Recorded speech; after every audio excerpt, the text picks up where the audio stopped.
गुरमेल मडाहड़ द्वारा अनुवादित पुस्तक संसार प्रसिद्ध खेड कहानियां दी अगली कहानी है बाजी। अमरीकी कहानी है। लेखक है रॉबर्ट आर्थर। एक जुआरी सी साम। वो बचपन तो ही जूए ਦਾ ਆਦੀ ਸੀ। ਜੋ ਕੁਝ ਉਹਦੇ ਹੱਥ ਲੱਗਦਾ ਜੂਏ ਦੀ ਭੇਂਟ ਹੋ ਜਾਂਦਾ ਸੀ। ਜੂਏ ਨੂੰ ਉਹਨੇ ਪੇਸ਼ਾ ਹੀ ਬਣਾ ਲਿਆ ਸੀ। ਉਹਦੀ ਸਾਰੀ ਕਮਾਈ ਜੂਏ ਦੀ ਜਿੱਤ ਦਾ ਨਤੀਜਾ ਹੁੰਦੀ ਸੀ। ਜੁਆਰੀ ਹੋਣ ਦੇ ਬਾਵਜੂਦ ਸਾਮ ਅਜਿਹੀਆਂ ਬਾਜ਼ੀਆਂ ਲਾਉਂਦਾ ਸੀ ਜਿਸ ਵਿੱਚ ਜਿੱਤਣ ਦੀਆਂ 90% ਸੰਭਾਵਨਾਵਾਂ ਹੋਣ। ਉਹ ਜਿੱਤ ਦੇ ਮਹੱਤਵ ਦਾ ਬੇਹੱਦ ਕਾਇਲ ਸੀ। ਸ਼ਾਨਨ ਨਾਂ ਦੀ ਇੱਕ ਸੁੰਦਰ ਲੜਕੀ ਸਾਮ ਦੀ ਪ੍ਰੇਮਿਕਾ ਸੀ। ਉਹਨੂੰ ਜੂਏ ਤੋਂ ਬੇਹੱਦ ਘਿਰਨਾ ਸੀ।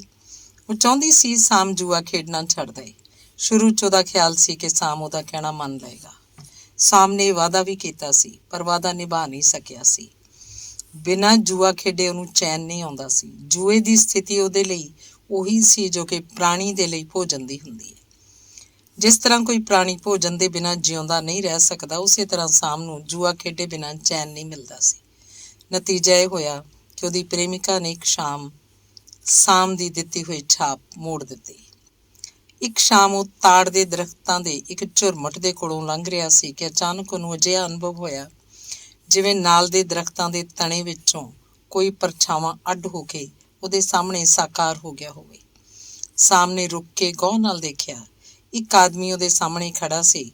ਉਹਦਾ ਪਹਿਰਾਵਾ ਅੱਛਾ ਖਾਸਾ ਸੀ। ਸਿਰ ਉੱਤੇ ਇੱਕ ਕਾਲੀ ਟੋਪੀ ਸੀ ਤੇ ਬੁੱਲ੍ਹਾਂ ਉੱਤੇ ਇੱਕ ਦਿਲਕਸ਼ ਮੁਸਕਰਾਹਟ।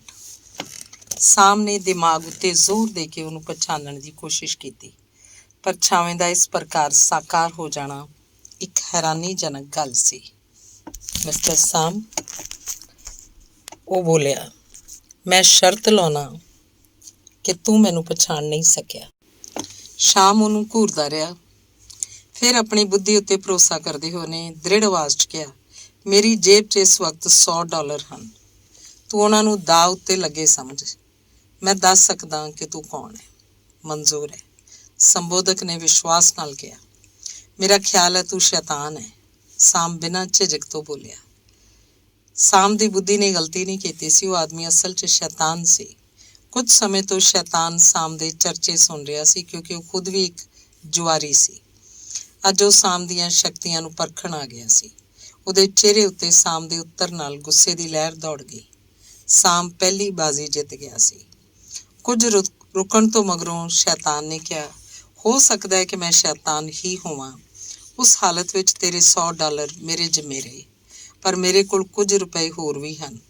ਉਹਨੇ ਆਪਣੀ ਜੇਬ 'ਚੋਂ ਇੱਕ ਮੋਟਾ ਬਟੂਆ ਕੱਢਿਆ। ਇਹ ਸਾਰੇ ਰੁਪਏ ਤੇਰੇ ਹੋ ਸਕਦੇ ਹਨ ਜੇ ਤੂੰ ਮੇਰਾ ਸ਼ੈਤਾਨ ਹੋਣਾ ਸਾਬਤ ਕਰ ਦੇਵੇਂ। ਸ਼ੈਤਾਨ ਨੇ ਇਹ ਸ਼ਰਤ ਪਹਿਲਾਂ ਵੀ ਕਈ ਆਦਮੀਆਂ ਦੇ ਸਾਹਮਣੇ ਰੱਖੀ ਸੀ ਤੇ ਲਗਾਤਾਰ ਸਾਰੇ ਹਾਰ ਗਏ ਸੀ। ਪਰ ਸਾਮ ਤਾਂ ਹੋਰ ਹੀ ਤਰ੍ਹਾਂ ਦਾ ਆਦਮੀ ਸੀ। ਮੈਂ ਬੈਂਤ ਨਾਲ ਤੇਰੇ ਉੱਤੇ ਵਾਰ ਕਰਾਂਗਾ। ਜੇ ਤੂੰ ਸਧਾਰਨ ਆਦਮੀ ਹੋਇਆ ਤਾਂ ਮਾਰ ਖਾ ਲਏਗਾ ਤੇ ਜੇ ਤੂੰ ਸੱਚਮੁੱਚ ਹੀ ਸ਼ੈਤਾਨ ਹੋਇਆ ਤਾਂ ਮਾਰ ਨਹੀਂ ਖਾਏਗਾ। ਮੈਨੂੰ ਪਤਾ ਹੈ ਕਿ ਸ਼ੈਤਾਨ ਕਦੇ ਵੀ ਨਾਸ਼ਵਾਨ ਆਦਮੀ ਤੋਂ ਮਾਰ ਖਾਣੀ ਪਸੰਦ ਨਹੀਂ ਕਰੇਗਾ। ਸਾਮ ਨੇ ਉਹਦੇ ਬੈਂਤ ਦੀ ਇੱਕ ਜ਼ੋਰਦਾਰ ਚੋਟ ਲਾਈ। ਨਤੀਜਾ ਉਹੀ ਨਿਕਲਿਆ, ਬੈਂਤ ਸਿੱਧੀ ਦਰਖਤ ਨਾਲ ਜਾ ਟਕਰਾਈ। ਸ਼ੈਤਾਨ ਗੁੱਸੇ 'ਚ ਕਈ ਫੁੱਟ ਉਛਲ ਗਿਆ ਸੀ। ਉਹਨੇ ਸਰੀਰ 'ਚੋਂ ਸਲਫਰ ਦੀ ਗੰਧ ਫੁੱਟਣ ਲੱਗੀ। ਉਹਨੇ ਚੀਕ ਕੇ ਬਹੁਤ ਹੀ ਕੌੜੀ ਆਵਾਜ਼ 'ਚ ਕਿਹਾ, ਬਸ ਤੂੰ ਜਿੱਤ ਗਿਆ ਮਿਸਟਰ, ਪਰ ਇੱਕ ਸ਼ਰਤ ਹੋਰ ਬਾਕੀ ਹੈ। ਸਾਮ ਨੇ ਸੁਣਿਆ ਸੀ ਕਿ ਸ਼ੈਤਾਨ ਜਦ ਵੀ ਕਿਸੇ ਆਦਮੀ ਕੋਲ ਜਾਂਦਾ ਹੈ, ਉਸ ਆਦਮੀ ਨੂੰ ਸ਼ੈਤਾਨ ਤੋਂ ਘੱਟ 3 ਸ਼ਰਤਾਂ ਜਿੱਤਣੀਆਂ ਪੈਂਦੀਆਂ ਹਨ, ਤਦ ਹੀ ਉਹਦਾ ਛੁਟਕਾਰਾ ਸੰਭਵ ਹੁੰਦਾ ਹੈ। ਸ਼ੈਤਾਨ ਨੇ ਕਿਹਾ, ਇਸ ਵਾਰ ਮੈਂ ਇੱਕ ਵੱਡੀ ਬਾਜ਼ੀ ਲਾਉਂਗਾ। ਸਾਮ ਇਕਾਗਰ-ਚਿੱਤ ਹੋ ਗਿਆ। ਸ਼ੈਤਾਨ ਬੋਲਿਆ, ਮੈਂ ਸ਼ਰਤ ਲਾਉਣਾ ਕਿ ਤੂੰ ਇਸ ਵਾਰ ਜਿੱਤ ਨਹੀਂ ਸਕੇਗਾ, ਪਰ ਯਾਦ ਰੱਖ ਤੈਨੂੰ ਜਿੱਤਣ ਦੀ ਪੂਰੀ ਕੋਸ਼ਿਸ਼ ਕਰਨੀ ਚਾਹੀਦੀ ਹੈ, ਕਿਉਂਕਿ ਜੇ ਤੂੰ ਹਾਰ ਗਿਆ ਤਾਂ ਤੇਰੇ ਪ੍ਰਾਣ ਮੇਰੇ ਕਬਜ਼ੇ 'ਚ ਹੋਣਗੇ। ਸਾਮ ਦੇ ਸਾਹਮਣੇ ਬਚਾਅ ਦਾ ਕੋਈ ਹੋਰ ਰਾਹ ਨਹੀਂ ਸੀ। ਬਾਜੀ ਉਹਨੂੰ ਇਸ ਹਾਲ 'ਚ ਖੇਡਣੀ ਹੀ ਪੈਣੀ ਸੀ। ਮਨਜ਼ੂਰ ਹੈ, ਉਹਨੇ ਕਿਹਾ, ਪਰ ਇਸ ਵਾਰ ਸ਼ਰਤ ਮੈਂ ਲਾਉਂਗਾ। ਪਹਿਲੀ ਤੇ ਦੂਜੀ ਸ਼ਰਤ ਤੈਂ ਲਾਈ ਸੀ। ਸ਼ੈਤਾਨ ਦੁਬਦਾ 'ਚ ਪੈ ਗਿਆ, ਪਰ ਸਾਮ ਦੀ ਗੱਲ ਉਹਨੂੰ ਮੰਨਣੀ ਪਈ। ਠੀਕ ਹੈ, ਮੈਂ ਸ਼ਰਤ ਲਾਉਣਾ। ਸਾਮ ਨੇ ਮੁਸਕਰਾ ਕੇ ਸ਼ੈਤਾਨ ਨੂੰ ਕਿਹਾ, ਤੂੰ ਇਹ ਨਹੀਂ ਚਾਹੁੰਦਾ ਕਿ ਮੈਂ ਇਸ ਵਾਰ ਵੀ ਸਫਲ ਰਹਾਂ। ਸ਼ੈਤਾਨ ਨੇ ਵਿਆਕੁਲ ਹੋ ਕੇ ਇੱਕ ਉੱਚੀ ਛਾਲ ਮਾਰੀ ਤੇ ਹਵਾ 'ਚ ਲਟਕ ਗਿਆ। ਉਹਦੇ ਮੂੰਹ ਅੰਗਾਰੇ ਨਿਕਲਣ ਲੱਗੇ। ਸਾਹਮਣੇ ਉਹਦੇ ਦਿਲ ਦੀ ਗੱਲ ਕਰ ਦਿੱਤੀ ਸੀ ਤੇ ਸ਼ੈਤਾਨ ਇਹ ਸ਼ਰਤ ਵੀ ਹਾਰ ਗਿਆ। ਲਟਕਦੇ ਲਟਕਦੇ ਹੋਏ ਗਰਜਿਆ, ਅੱਜ ਦੀ ਰਾਤ ਬਹੁਤ ਖਰਾਬ ਲਹਿਜੇ 'ਚ ਸ਼ੁਰੂ ਹੋਈ ਹੈ। ਮਿਸਟਰ ਸਾਮ, ਕੰਨ ਖੋਲ ਕੇ ਸੁਣ ਲੈ। ਅੱਜ ਤੋਂ ਮਗਰੋਂ ਤੂੰ ਕਿਸੇ ਤੋਂ ਸ਼ਰਤ ਨਹੀਂ ਜਿੱਤ ਸਕੇਗਾ। ਇਹ ਮੇਰਾ ਦਾਅਵਾ ਹੈ। ਮੇਰੀਆਂ ਸ਼ੈਤਾਨੀ ਸ਼ਕਤੀਆਂ ਤੇਰੀ ਜਿੱਤ ਦੇ ਲਈ ਹਮੇਸ਼ਾ ਦੀਵਾਰ ਬਣੀਆਂ ਰਹਿਣਗੀਆਂ। ਇਹ ਕਹਿ ਕੇ ਸਾਮ ਦੀਆਂ ਨਿਗਾਹਾਂ ਤੋਂ ਉਹ ਓਹਲੇ ਹੋ ਗਿਆ। ਭਾਗ ਦੂਸਰਾ। ਅਗਲੇ ਦਿਨ ਉਹ ਰੇਸ ਕੋਰਸ ਪਹੁੰਚਿਆ। ਸ਼ਰਤ ਲਾਉਣ ਦੇ ਲਈ ਉਹਨੂੰ ਬਹੁਤ ਜ਼ਿਆਦਾ ਸੋਚਣਾ ਪਿਆ। ਪਤਾ ਨਹੀਂ ਕੀ ਗੱਲ ਸੀ, ਉਹਦਾ ਅੰਤੇਕਰਨ ਉਹਨੂੰ ਹੌਸਲਾ ਨਹੀਂ ਦੇ ਰਿਹਾ ਸੀ। ਘੋੜਿਆਂ ਦੀ ਚੋਣ 'ਚ ਉਹਨੂੰ ਖਾਸੀ ਔਕੜ ਪੇਸ਼ ਆਈ। ਰੇਸ ਸ਼ੁਰੂ ਹੋ ਗਈ। ਉਹ ਇਕਾਗਰਤਾ ਨਾਲ ਰੇਸ ਦੇਖਣ ਲੱਗਿਆ। ਕੁਝ ਹੀ ਪਲਾਂ ਮਗਰੋਂ ਉਹਦਾ ਚੁਣਿਆ ਘੋੜਾ ਹੋਰ ਘੋੜਿਆਂ ਤੋਂ 10 ਗਜ਼ ਅੱਗੇ ਨਿਕਲ ਗਿਆ। ਸਾਹਮਣੇ ਨਿਸ਼ਚਿੰਤਤਾ ਦਾ ਸਾਹ ਲਿਆ, ਪਰ ਫਿਰ ਅਚਾਨਕ ਇੱਕ ਅਜੀਬ ਗੱਲ ਹੋਈ। ਉਹਦਾ ਘੋੜਾ ਜਿੱਤਣ ਦੇ ਨਿਸ਼ਾਨ ਤੋਂ 10 ਗਜ਼ ਪਹਿਲਾਂ ਲੜਖੜਾਇਆ। ਉਹਦੀ ਗਤੀ ਸੁਸਤ ਹੋ ਗਈ ਤੇ ਦੂਜਾ ਘੋੜਾ ਉਹ ਤੋਂ ਬਾਜ਼ੀ ਲੈ ਗਿਆ। ਸਾਹਮਣੇ ਆਪਣਾ ਟਿਕਟ ਪਾੜ ਕੇ ਹਵਾ 'ਚ ਉਡਾ ਦਿੱਤਾ। ਪਰ ਅਜੇ ਉਹ ਨਿਰਾਸ਼ ਨਹੀਂ ਹੋਇਆ ਸੀ। ਅਜੇ 6 ਰੇਸਾਂ ਬਾਕੀ ਸਨ ਤੇ ਉਹਦੀ ਜੇਬ 'ਚ ਖਾਸੇ ਰੁਪਏ ਮੌਜੂਦ ਸਨ। ਦੂਜੀ ਰੇਸ 'ਚ ਉਹਦਾ ਘੋੜਾ ਅੱਗੇ ਸੀ, ਪਰ ਪਤਾ ਨਹੀਂ ਕਿਵੇਂ ਉਹਦੀ ਲਗਾਮ ਟੁੱਟ ਗਈ ਤੇ ਉਹ ਹਾਰ ਗਿਆ। ਤੀਜੀ, ਚੌਥੀ, ਪੰਜਵੀਂ ਰੇਸਾਂ ਦੇ ਨਤੀਜੇ ਵੀ ਚੰਗੇ ਨਾ ਰਹੇ। 6ਵੀਂ ਰੇਸ ਸ਼ੁਰੂ ਹੋਣ ਤੋਂ ਪਹਿਲਾਂ ਸਾਮ ਸੋਚਦਾ ਰਿਹਾ। ਉਹਦੀ ਜੇਬ ਬੇਹੱਦ ਹੌਲੀ ਹੋ ਗਈ ਸੀ। ਬਾਕੀ ਰੁਪਇਆਂ ਦੀ ਵਰਤੋਂ ਬੇਹੱਦ ਸਾਵਧਾਨੀ ਨਾਲ ਕਰਨੀ ਚਾਹੁੰਦਾ ਸੀ। ਉਹਨੇ ਕੋਈ ਟਿਕਟ ਨਾ ਖਰੀਦਿਆ। ਟਿਕਟ ਲੈਣ ਦੀ ਜਗ੍ਹਾ ਉਹਨੇ ਆਪਣੇ ਮਿੱਤਰ ਨੂੰ ਲੱਭਿਆ। ਉਸ ਮਿੱਤਰ ਨਾਲ ਸਾਮ ਦੀ ਨੋਕ ਝੋਕ ਰਹਿੰਦੀ ਸੀ। ਰੇਸ ਸ਼ੁਰੂ ਹੋਣ ਤਾਂ ਸਾਮ ਉਹਦੇ ਕੋਲ ਖੜਾ ਹੋ ਗਿਆ। ਘੋੜੇ ਝੁੰਡ ਦੇ ਰੂਪ 'ਚ ਪੋਲ ਦੇ ਵੱਲ ਵੱਧ ਰਹੇ ਸੀ। ਲਗਭਗ 6 ਘੋੜੇ ਬਾਕੀ ਘੋੜਿਆਂ ਤੋਂ ਥੋੜ੍ਹਾ ਅੱਗੇ ਸੀ। ਸਾਮ ਨੇ ਆਪਣੇ ਮਿੱਤਰ ਨੂੰ ਕਿਹਾ, ਸੁਣ, ਮੈਂ $1 ਦੇ ਬਦਲੇ $10 ਦਊਂ। ਦਾਅ 'ਤੇ ਲਾਉਣਾ। 7 ਨੰਬਰ ਘੋੜਾ ਨਹੀਂ ਜਿੱਤ ਸਕਦਾ। ਸਾਮ ਦੇ ਮਿੱਤਰ ਨੇ ਅਤ ਹੈਰਾਨੀ ਨਾਲ ਉਹਦੇ ਵੱਲ ਦੇਖਿਆ। 7 ਨੰਬਰ ਘੋੜਾ ਕਾਫੀ ਪਿੱਛੇ ਸੀ। ਉਹਦੇ ਜਿੱਤਣ ਦੀ ਤਾਂ ਸ਼ੁਰੂ ਤੋਂ ਹੀ ਕੋਈ ਸੰਭਾਵਨਾ ਨਹੀਂ ਸੀ। ਸਾਮ ਨੇ ਆਪਣੇ ਮਿੱਤਰ ਨੂੰ ਦੁਬਿਧਾ 'ਚ ਫਸੇ ਦੇਖ ਕੇ ਕਿਹਾ, ਓਏ, ਸੋਚਦਾ ਕੀ ਹੈ, ਬੋਲ। ਹੁਣ ਮੈਂ ਦੱਸਦੀ ਤਾਂ $20 ਲਾਉਣਾ। ਉਹਦੇ ਮਿੱਤਰ ਨੂੰ ਭਲਾ ਕੀ ਦਿੱਕਤ ਹੋ ਸਕਦੀ ਸੀ। ਉਹਨੇ ਕਿਹਾ, ਮਨਜ਼ੂਰ ਹੈ। ਅਜੇ ਉਹਦੇ ਮੂੰਹ ਇਹ ਸ਼ਬਦ ਨਿਕਲੇ ਹੀ ਸੀ ਕਿ 7 ਨੰਬਰ ਘੋੜੇ ਨੂੰ ਜਿਵੇਂ ਖੰਭ ਲੱਗ ਗਏ। ਉਹ ਵਿਨਿੰਗ ਪੋਸਟ ਉੱਤੇ ਪਹੁੰਚਣ ਵਾਲਾ ਅਗਲਾ ਘੋੜਾ ਸੀ। ਸਾਮ ਨੇ ਨਿਸ਼ਚਿੰਤ ਹੋ ਕੇ ਸਿਰ ਹਿਲਾਇਆ। ਇਹ ਸਪਸ਼ਟ ਹੋ ਗਿਆ ਸੀ ਕਿ ਸ਼ੈਤਾਨ ਹੁਣ ਸਾਮ ਨੂੰ ਕਿਸੇ ਵੀ ਸ਼ਰਤ ਉੱਤੇ ਸਫਲ ਦੇਖਣਾ ਨਹੀਂ ਚਾਹੁੰਦਾ ਸੀ, ਜਦ ਕਿ ਸਾਮ ਦੇ ਸਾਹਮਣੇ ਸਫਲਤਾ ਦਾ ਕੋਈ ਰਾਹ ਨਹੀਂ ਸੀ। ਫਿਰ ਵੀ ਅਜੇ ਤੱਕ ਉਹਨੇ ਜੂਆ ਛੱਡਣ ਦੀ ਗੱਲ ਨਹੀਂ ਸੋਚੀ ਸੀ। ਇਸੇ ਕੋਸ਼ਿਸ਼ ਵਿੱਚ ਰਿਹਾ ਕਿ ਕਿਸੇ ਤਰ੍ਹਾਂ ਜਿੱਤ ਸਕੇ, ਪਰ ਹਾਰਦਾ ਹੀ ਗਿਆ। ਭਾਗ ਤੀਸਰਾ। ਸਾਮ ਆਪਣੀਆਂ ਚਿੰਤਾਵਾਂ 'ਚ ਬੁਰੀ ਤਰ੍ਹਾਂ ਗ੍ਰਸਤ ਸੀ। ਉਹਦੀਆਂ ਜੇਬਾਂ ਖਾਲੀ ਹੋ ਰਹੀਆਂ ਸਨ। ਸਾਧਨ ਖਤਮ ਹੋ ਰਹੇ ਸੀ। ਉਹਦਾ ਬੈਂਕ ਅਕਾਊਂਟ 0 ਉੱਤੇ ਸੀ। ਸ਼ਾਨਨ ਨੇ ਵੀ ਉਹਨੂੰ ਮਿਲਣਾ ਜੁਲਣਾ ਬੰਦ ਕਰਤਾ ਸੀ। ਉਹ ਇੱਕ ਚਾਹ ਘਰ 'ਚ ਗਿਆ। ਸੰਯੋਗਵਸ ਉੱਥੇ ਉਹਨੂੰ ਸ਼ਾਨਨ ਦਾ ਇੱਕ ਸੰਬੰਧੀ ਮਿਲ ਗਿਆ। ਉਹਦਾ ਨਾਮ ਟਾਮ ਸੀ। ਟਾਮ ਨੇ ਉਹਨੂੰ ਦੱਸਿਆ ਕਿ ਸ਼ਾਨਨ ਨੇ ਜਦ ਤੋਂ ਉਸ ਨਾਲੋਂ ਸੰਬੰਧ ਤੋੜਿਆ, ਬੇਹੱਦ ਉਦਾਸ ਰਹਿਣ ਲੱਗੀ। ਇਹ ਗੱਲ ਸਾਮ ਦੇ ਲਈ ਬੜੀ ਆਸ਼ਾਜਨਕ ਸੀ। ਉਹਨੇ ਸੋਚਿਆ, ਹੋ ਸਕਦਾ ਜੇ ਮੈਂ ਦੁਬਾਰਾ ਕੋਸ਼ਿਸ਼ ਕਰਾਂ ਤਾਂ ਸ਼ਾਨਨ ਮੈਨੂੰ ਸਵੀਕਾਰ ਕਰ ਹੀ ਲਵੇ। ਆਪਣਾ ਇਹ ਵਿਚਾਰ ਉਸਨੇ ਟਾਮ ਅੱਗੇ ਪ੍ਰਗਟ ਕਰ ਦਿੱਤਾ। ਟਾਮ ਨੇ ਗਰਦਨ ਹਿਲਾ ਕੇ ਕਿਹਾ, ਮੁਸ਼ਕਿਲ ਹੈ। ਜਦ ਤੱਕ ਤੁਸੀਂ ਜੂਆ ਖੇਡਣਾ ਬੰਦ ਨਹੀਂ ਕਰੋਗੇ, ਉਦੋਂ ਤੱਕ ਉਹ ਨਹੀਂ ਮੰਨੇਗੀ।